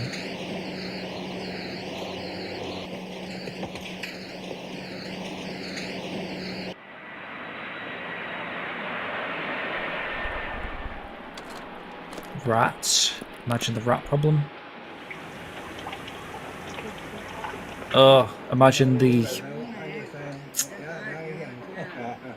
food situation there. Salmonella.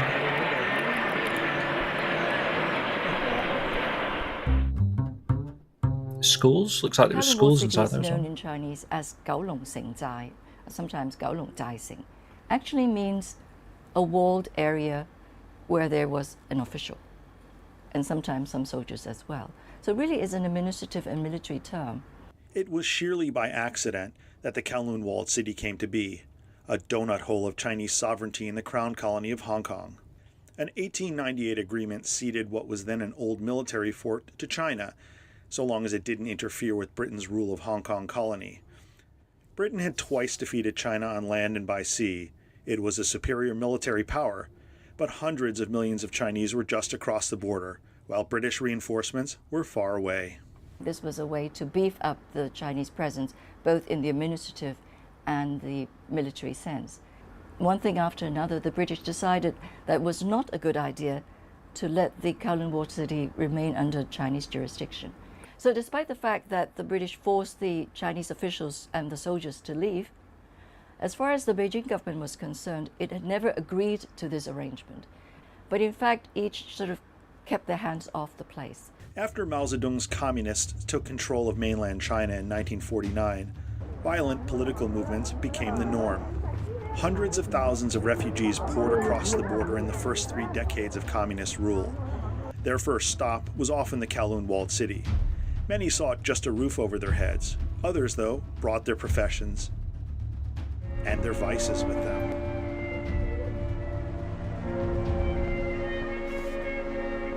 Was that drugs? Opium.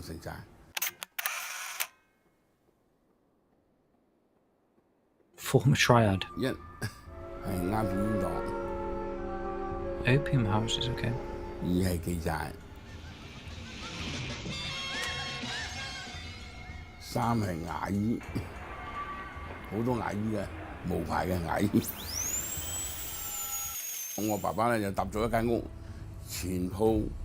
Probably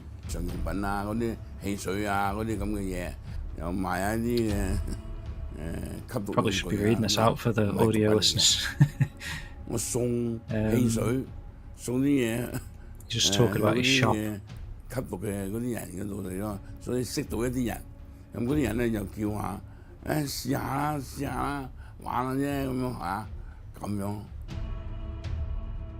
Paul Tang joined the Hong Fat Shan triad gang in his teens. He was soon addicted to heroin. Rich would take the red pill, that was the most expensive. Second most expensive was opium.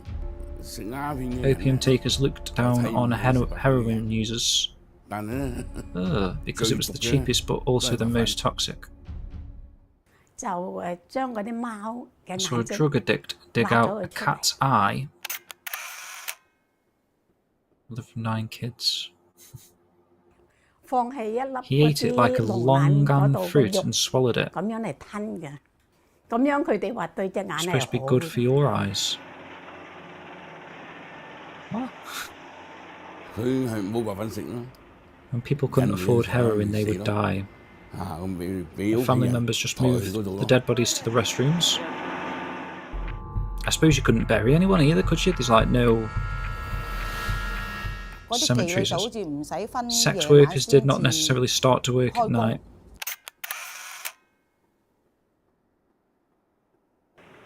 The area they stayed was dark 24 hours a day. When I was small, I wondered why some men walked into their flats. Later I understood that those people were sex workers. I remember sneaking into one of these doors and I saw a very old woman sitting inside. In the 60s, 70s and 80s, there were a lot of older men who were very poor. The only women that they could afford would be these very old prostitutes.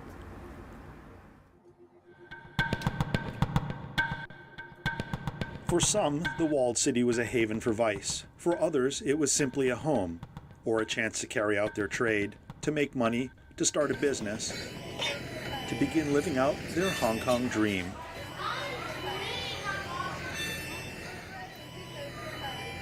My father was a Chinese from Thailand. He moved to Hong Kong to work and then he went to China to marry my mom. I was born in the Cultural Revolution, and after that poverty was the norm in mainland China.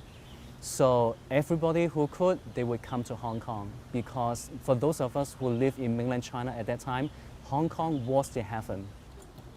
The Kowloon Walled City was not a slum. It was a fully functioning community. It's not a slum because the people have hope. There were a lot of doctors, qualified doctors and dentists, and from mainland China. And because of the different system, and they were not able to practice in Hong Kong. In the 1970s, Hong Kong's economy was starting to boom. That had a knock-on effect in the walled city. The whole side of the city was built like a birthday cake, like a self-rising cake, and up to the limit of the safety limit of the flight path, because it's close to the beginning of the runway, to Kai Tak Airport. But it only went so far.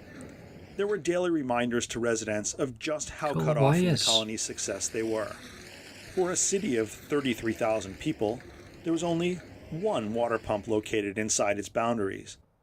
On a daily basis, my mom will carry the dirty laundry downstairs to one of those water stations. She will wash all the dirty clothes, she will clean it up, and then she will wash her own hair.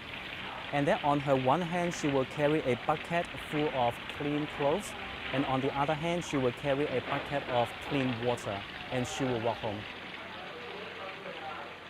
Only one water source. We had a good the fourth family sharing a flat. The father across the hall passed away and the mother had to work. When the older children got off from work, they dropped by our home and asked, "Are you having dinner?" We said, "Yes, do you want to join us?"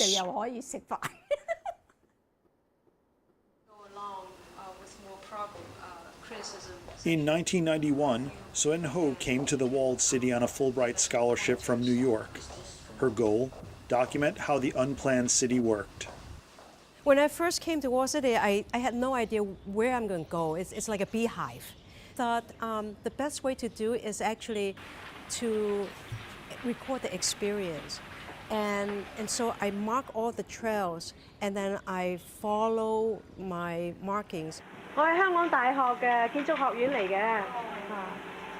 And then just recorded all the way how one can traverse up and down and across and end on the roof. It's like a big kid jungle gym that you just discover different things as you twist and turn, and then someone will say hello to you. In 1984, the political landscape changed. Hong Kong would be returned to China, and the colonial government decided to deal with the Kowloon Walled City once and for all. I think it was a good idea. It's one of those ideas. A bit of housekeeping. Well, why not tidy this up now as the background to the resumption of sovereignty? On January 14, 1987, at 9 a.m., Hong Kong's colonial government announced its decision to clear and demolish the Kowloon Walled City. On the night before the first people were to leave the walled city, Suen Ho spent the night with a family. I was there with a family of 4 generations, had the dinner at the last evening when the grandma was mopping the floor, cleaning the dishes, and her daughters were very bitter and did not want to clean up. And then the old mom said, "It has always been my home, and even though it's going to be taken away, I want it to be taken away as the way I always liked it to be, clean and neat." Clean and neat. So technically, when Rio's Even in before the city Kowloon, was razed, the nostalgia began. they had like plans to knock it down. Hong Kong. There was something quintessentially exotic, something Hong Kong about the Kowloon Walled City. It's a rundown piece of no man's land. A bloodsport is a typical example of foreign interest, foreign eyes looking at the walled city. Okay, USA. Bloodsport, of course, is about MMA before MMA was cool kind of situation. Very brutal fights. So where else can this very brutal, lawless fight take place but the walled city? I mean, you can still see the essence of what they were going for.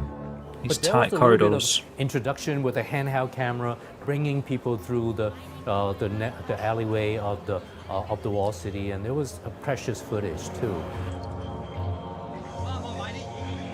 There are more Yeah, I and suppose more interest captured in about the films, Kowloon Walled it's City. And when I do my online research, I find out that there is a group of Japanese who recreated part of the Kowloon Walled City in Japan. I reckon this was a Shenmue thing, you know, this arcade. Tokyo recreated Kowloon Walled City.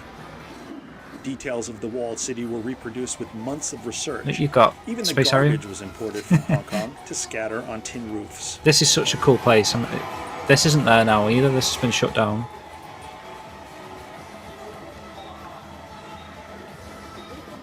Ichiro Yoshida found cheap rent in the walled city as an exchange student from Japan. He lived there for 4 months in 1985. He visits the Kowloon Walled City theme park for the first time. Theme park. あ、これさすがにローでできてる。いやこれね、驚いたことにですね、そう私が桐生城で住んでたアパートの階段に書いてあった落書きと同じなんですね。本当ね、それホームページで20何年前に撮った写真をアップして、Well, that's probably the inspiration, isn't it? ホームページで公開してるんですけども。 It's crazy. その写真とそっくり同じ落書きを再現したという25年前にあった桐生城のアパートに。 What a shame, like, that you put this much effort into this arcade and then it's not there anymore. While those outside of Hong Kong still celebrate the high-rise urban village's mystique, its legacy here in Hong Kong is less clear. Where building walls once rose 14 stories high, there's now a manicured park. Call of Duty. Only the original Yamen, the Chinese courthouse at the walled city's center, was preserved. For many in Hong Kong, the walled city was a shameful problem, a historical quirk many would choose to forget. Some lament the near absolute erasure of the Kowloon Walled City.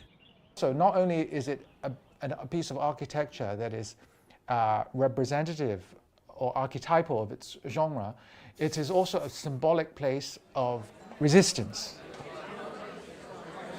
In my dream, I always dream about coming back to the walled city. That was very strange. In the dream, I will always find myself walking through the alleys, go into Daijiangai, turn left into Segonggai, and then walk up to the buildings that I lived. I still remember the families on different floors. I don't know why. In my dreams, I always come back. In many ways, the Kowloon Walled City's enterprising, laissez-faire society formed a cornerstone for the modern, prosperous Hong Kong you see today. But what will happen to its stories of survival, resourcefulness, and hard work? Will they live on through the generations? Or will they be sanitized and erased as completely as the walled city itself?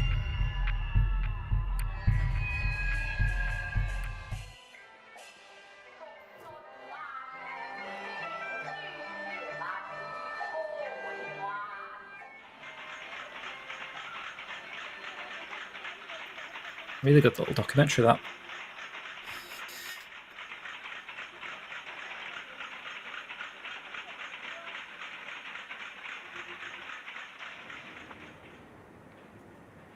It's crazy. Shenmue definitely, like you said, Matt, definitely made it a lot wider, and it looks nicer actually in Shenmue. Consider it as this sort of seedy underbelly of a city. This looks like very dark, grimy.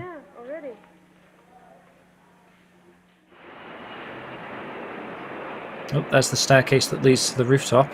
Landy's helicopter up here.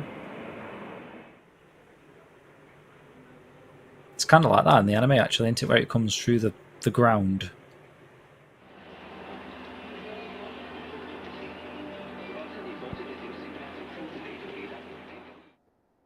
Awesome. So we might have time actually just to do Guilin. What was I going to... Can't remember what I was doing here. Oh, I was going to do the Guilin intro. 7:29. I'll just have a quick look. Have we still got Switch's comparison stuff? So there you go. There's a. Is that actually Hong Kong? Or was that Kowloon?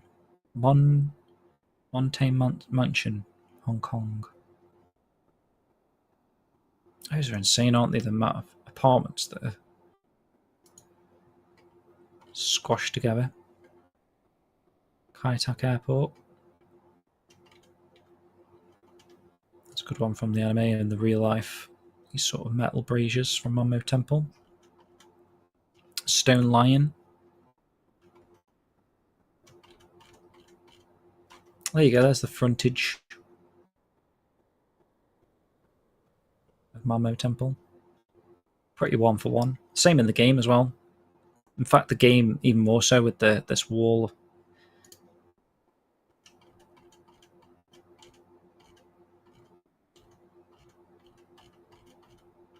I forgot about that little Chinese restaurant.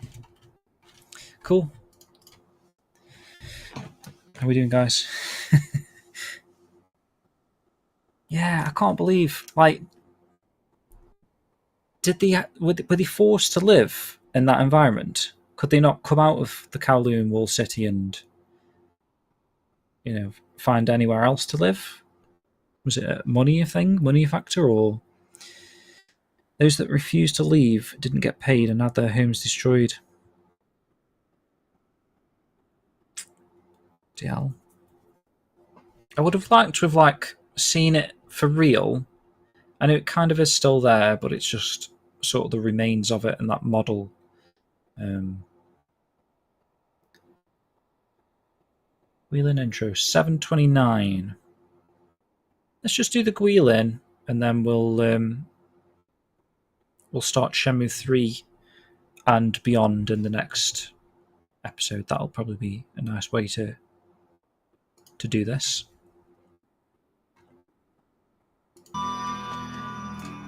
Can't believe how quick these 2 hours go. So I had no chance of fitting all of this in that I originally was going to do.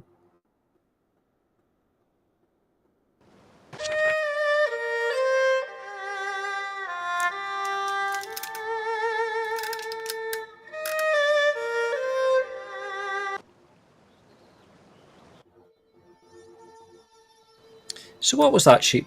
Were they offered 380k?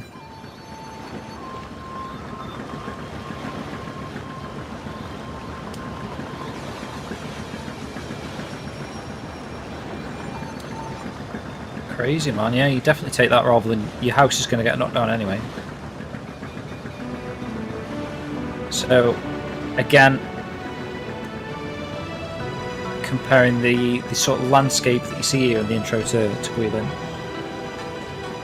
with what we're going to see in a moment. You must go to Guilin. On average, residents received around 380k for their individual flats. Negotiations progressed over several years, and by November 1991 only 457 households were still to agree terms. By that time, most of the 33,000 residents had moved out. Some, however, clung on to the end, and on July 2nd, 1992, riot police entered the city and forced out the remaining residents. Crazy, man.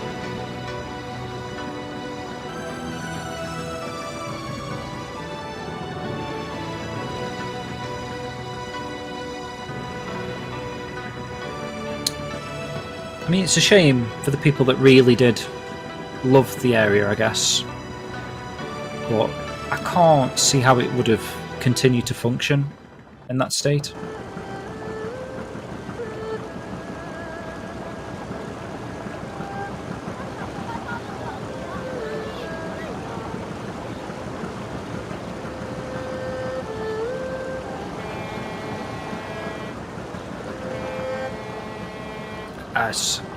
I just love Guilin.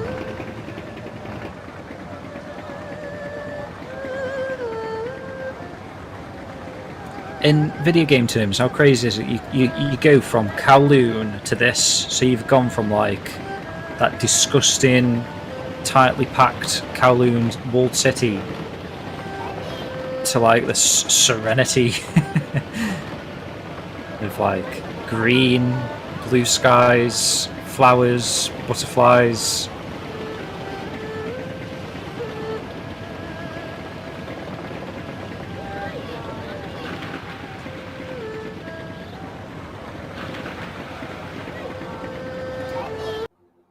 We'll stop it there. You get the idea.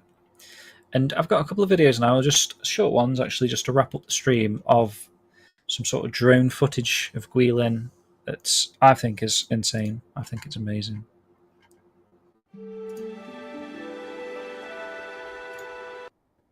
What I might do actually.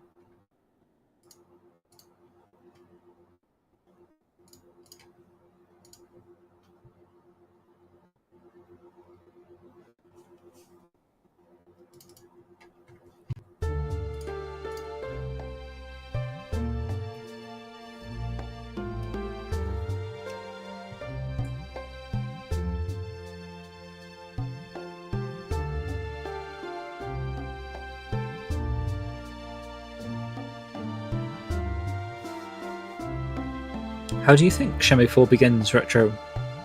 What are you thinking? Do you reckon it'll carry on from the wall? So that was 8,800 flats, right? So 457 didn't accept.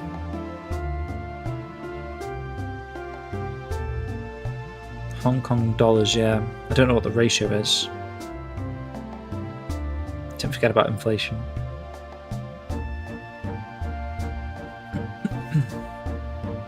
Look at these mountain tops, man. You know what's crazy? These tops of these mountains, I bet, like, potentially no one's ever stepped foot on, just because of the shape of them. You'd have to do some like crazy climbing just to stand on top of one of these mountains. And this is the river that Ryo comes down in his boat.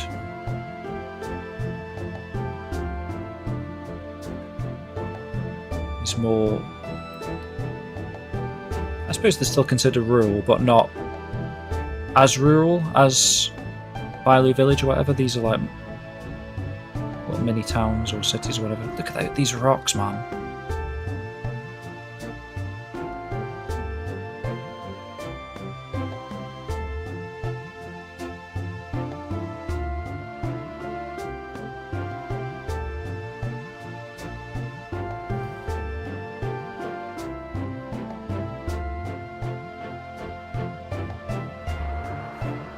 Just love like the mistiness. That is actually like what you.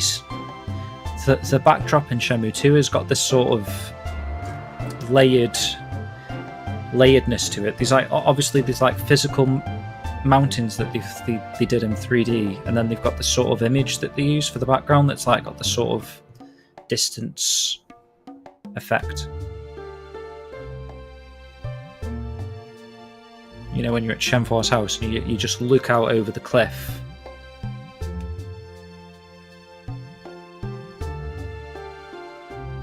This is definitely on my bucket list, this area.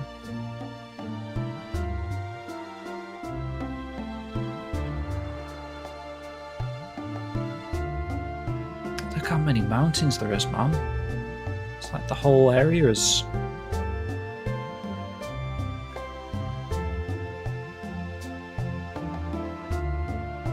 So it took, I think, Ryo and Shenhua 2 days, and I think they did say 2 mountains, right? To scale past 2 mountains.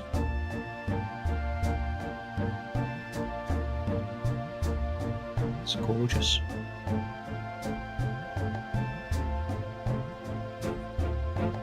Hey Richard, by the way. It does look so peaceful, doesn't it?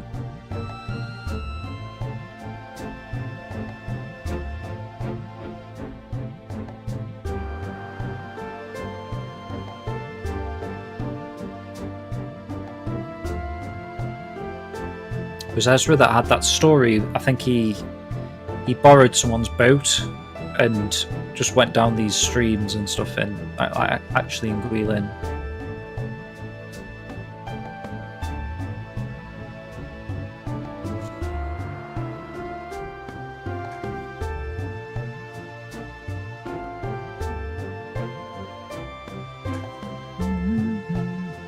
I did this one because obviously Niao's still in Guilin technically in Shenmue 3, and you've got these cormorant fishermen's that you'll see in a moment in this video. Look at that. It's like Shenmue 3 cormorant fishermen's. That might even be that Feng Huang town or whatever it was. Although I don't think that's in Guilin. Think about it.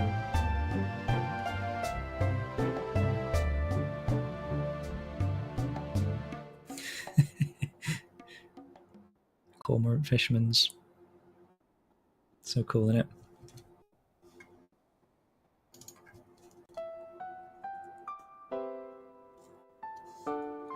Okay, I take it back. Someone has stood on the top of one of these mountains.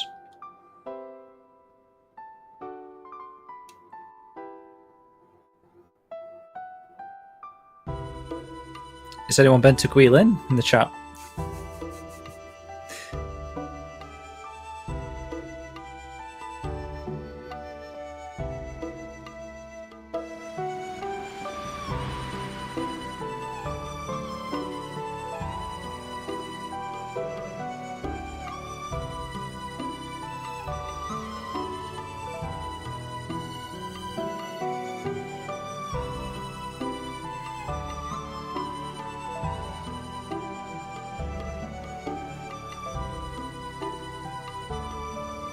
Yeah, I agree, Sheepman.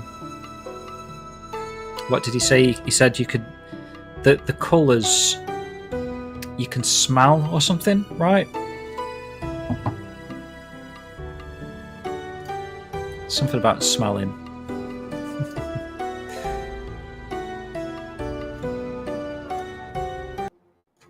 But yeah, okay. I think that's a nice way to wrap up today's show. I've got a lot to fit into part 2, though. That's my concern. But I suppose we're in no rush. I don't know why I'm trying to rush through all this sort of stuff. I'm just trying to keep it entertaining for you guys, so we're not too dilly-dallying on certain things. But next time around, what we're going to do is we're going to...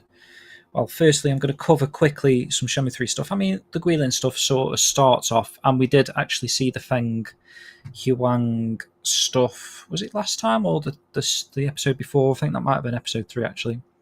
So technically, I don't need to show that again, but I did find a nice one at night time, which was quite reminiscent of how it looks at night time, Niawu.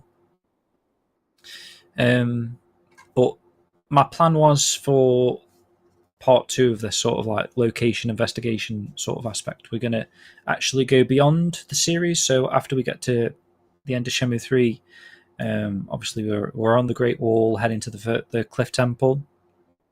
So I've got a few videos here covering certain aspects of that, where we might end up.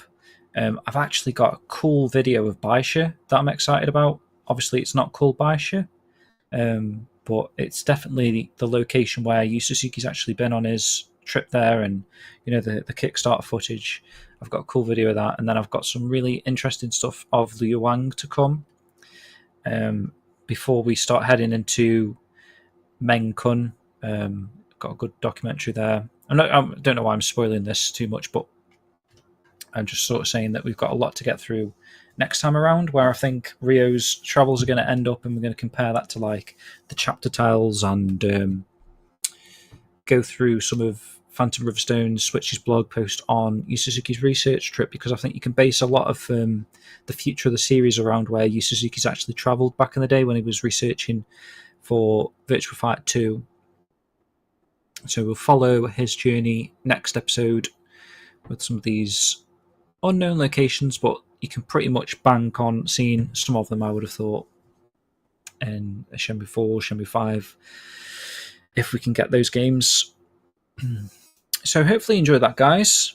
Thank you for sticking with me through this one. It feels like it's flown by, this episode.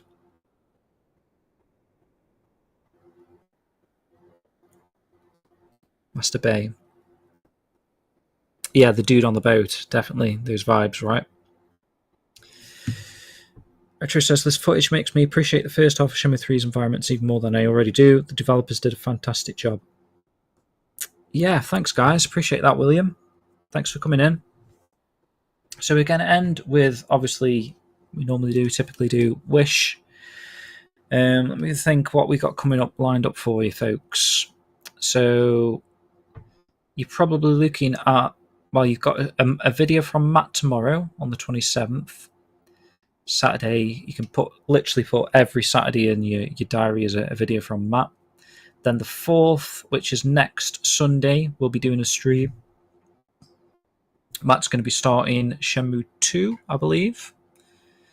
So may even come on to some of the chatting about what we've seen in today's show with Matt. That might be fun. And then I would have assumed by the 5th of June you'll have a new podcast from us airing on Radio Sega to release on the 6th. We'll have a big YouTube premiere on the 6th. And then on the 9th of June is going to be part 2 of what I'm covering here. So a lot of stuff to come, guys. A lot of content from me and Matt. That we really appreciate everyone coming out to everything that we do and, you know, hopefully enjoying the content and just keeping the Shenmue flame alight. Something like that. Right then, guys. Thank you very much. Much appreciated. And yeah, we'll see you soon.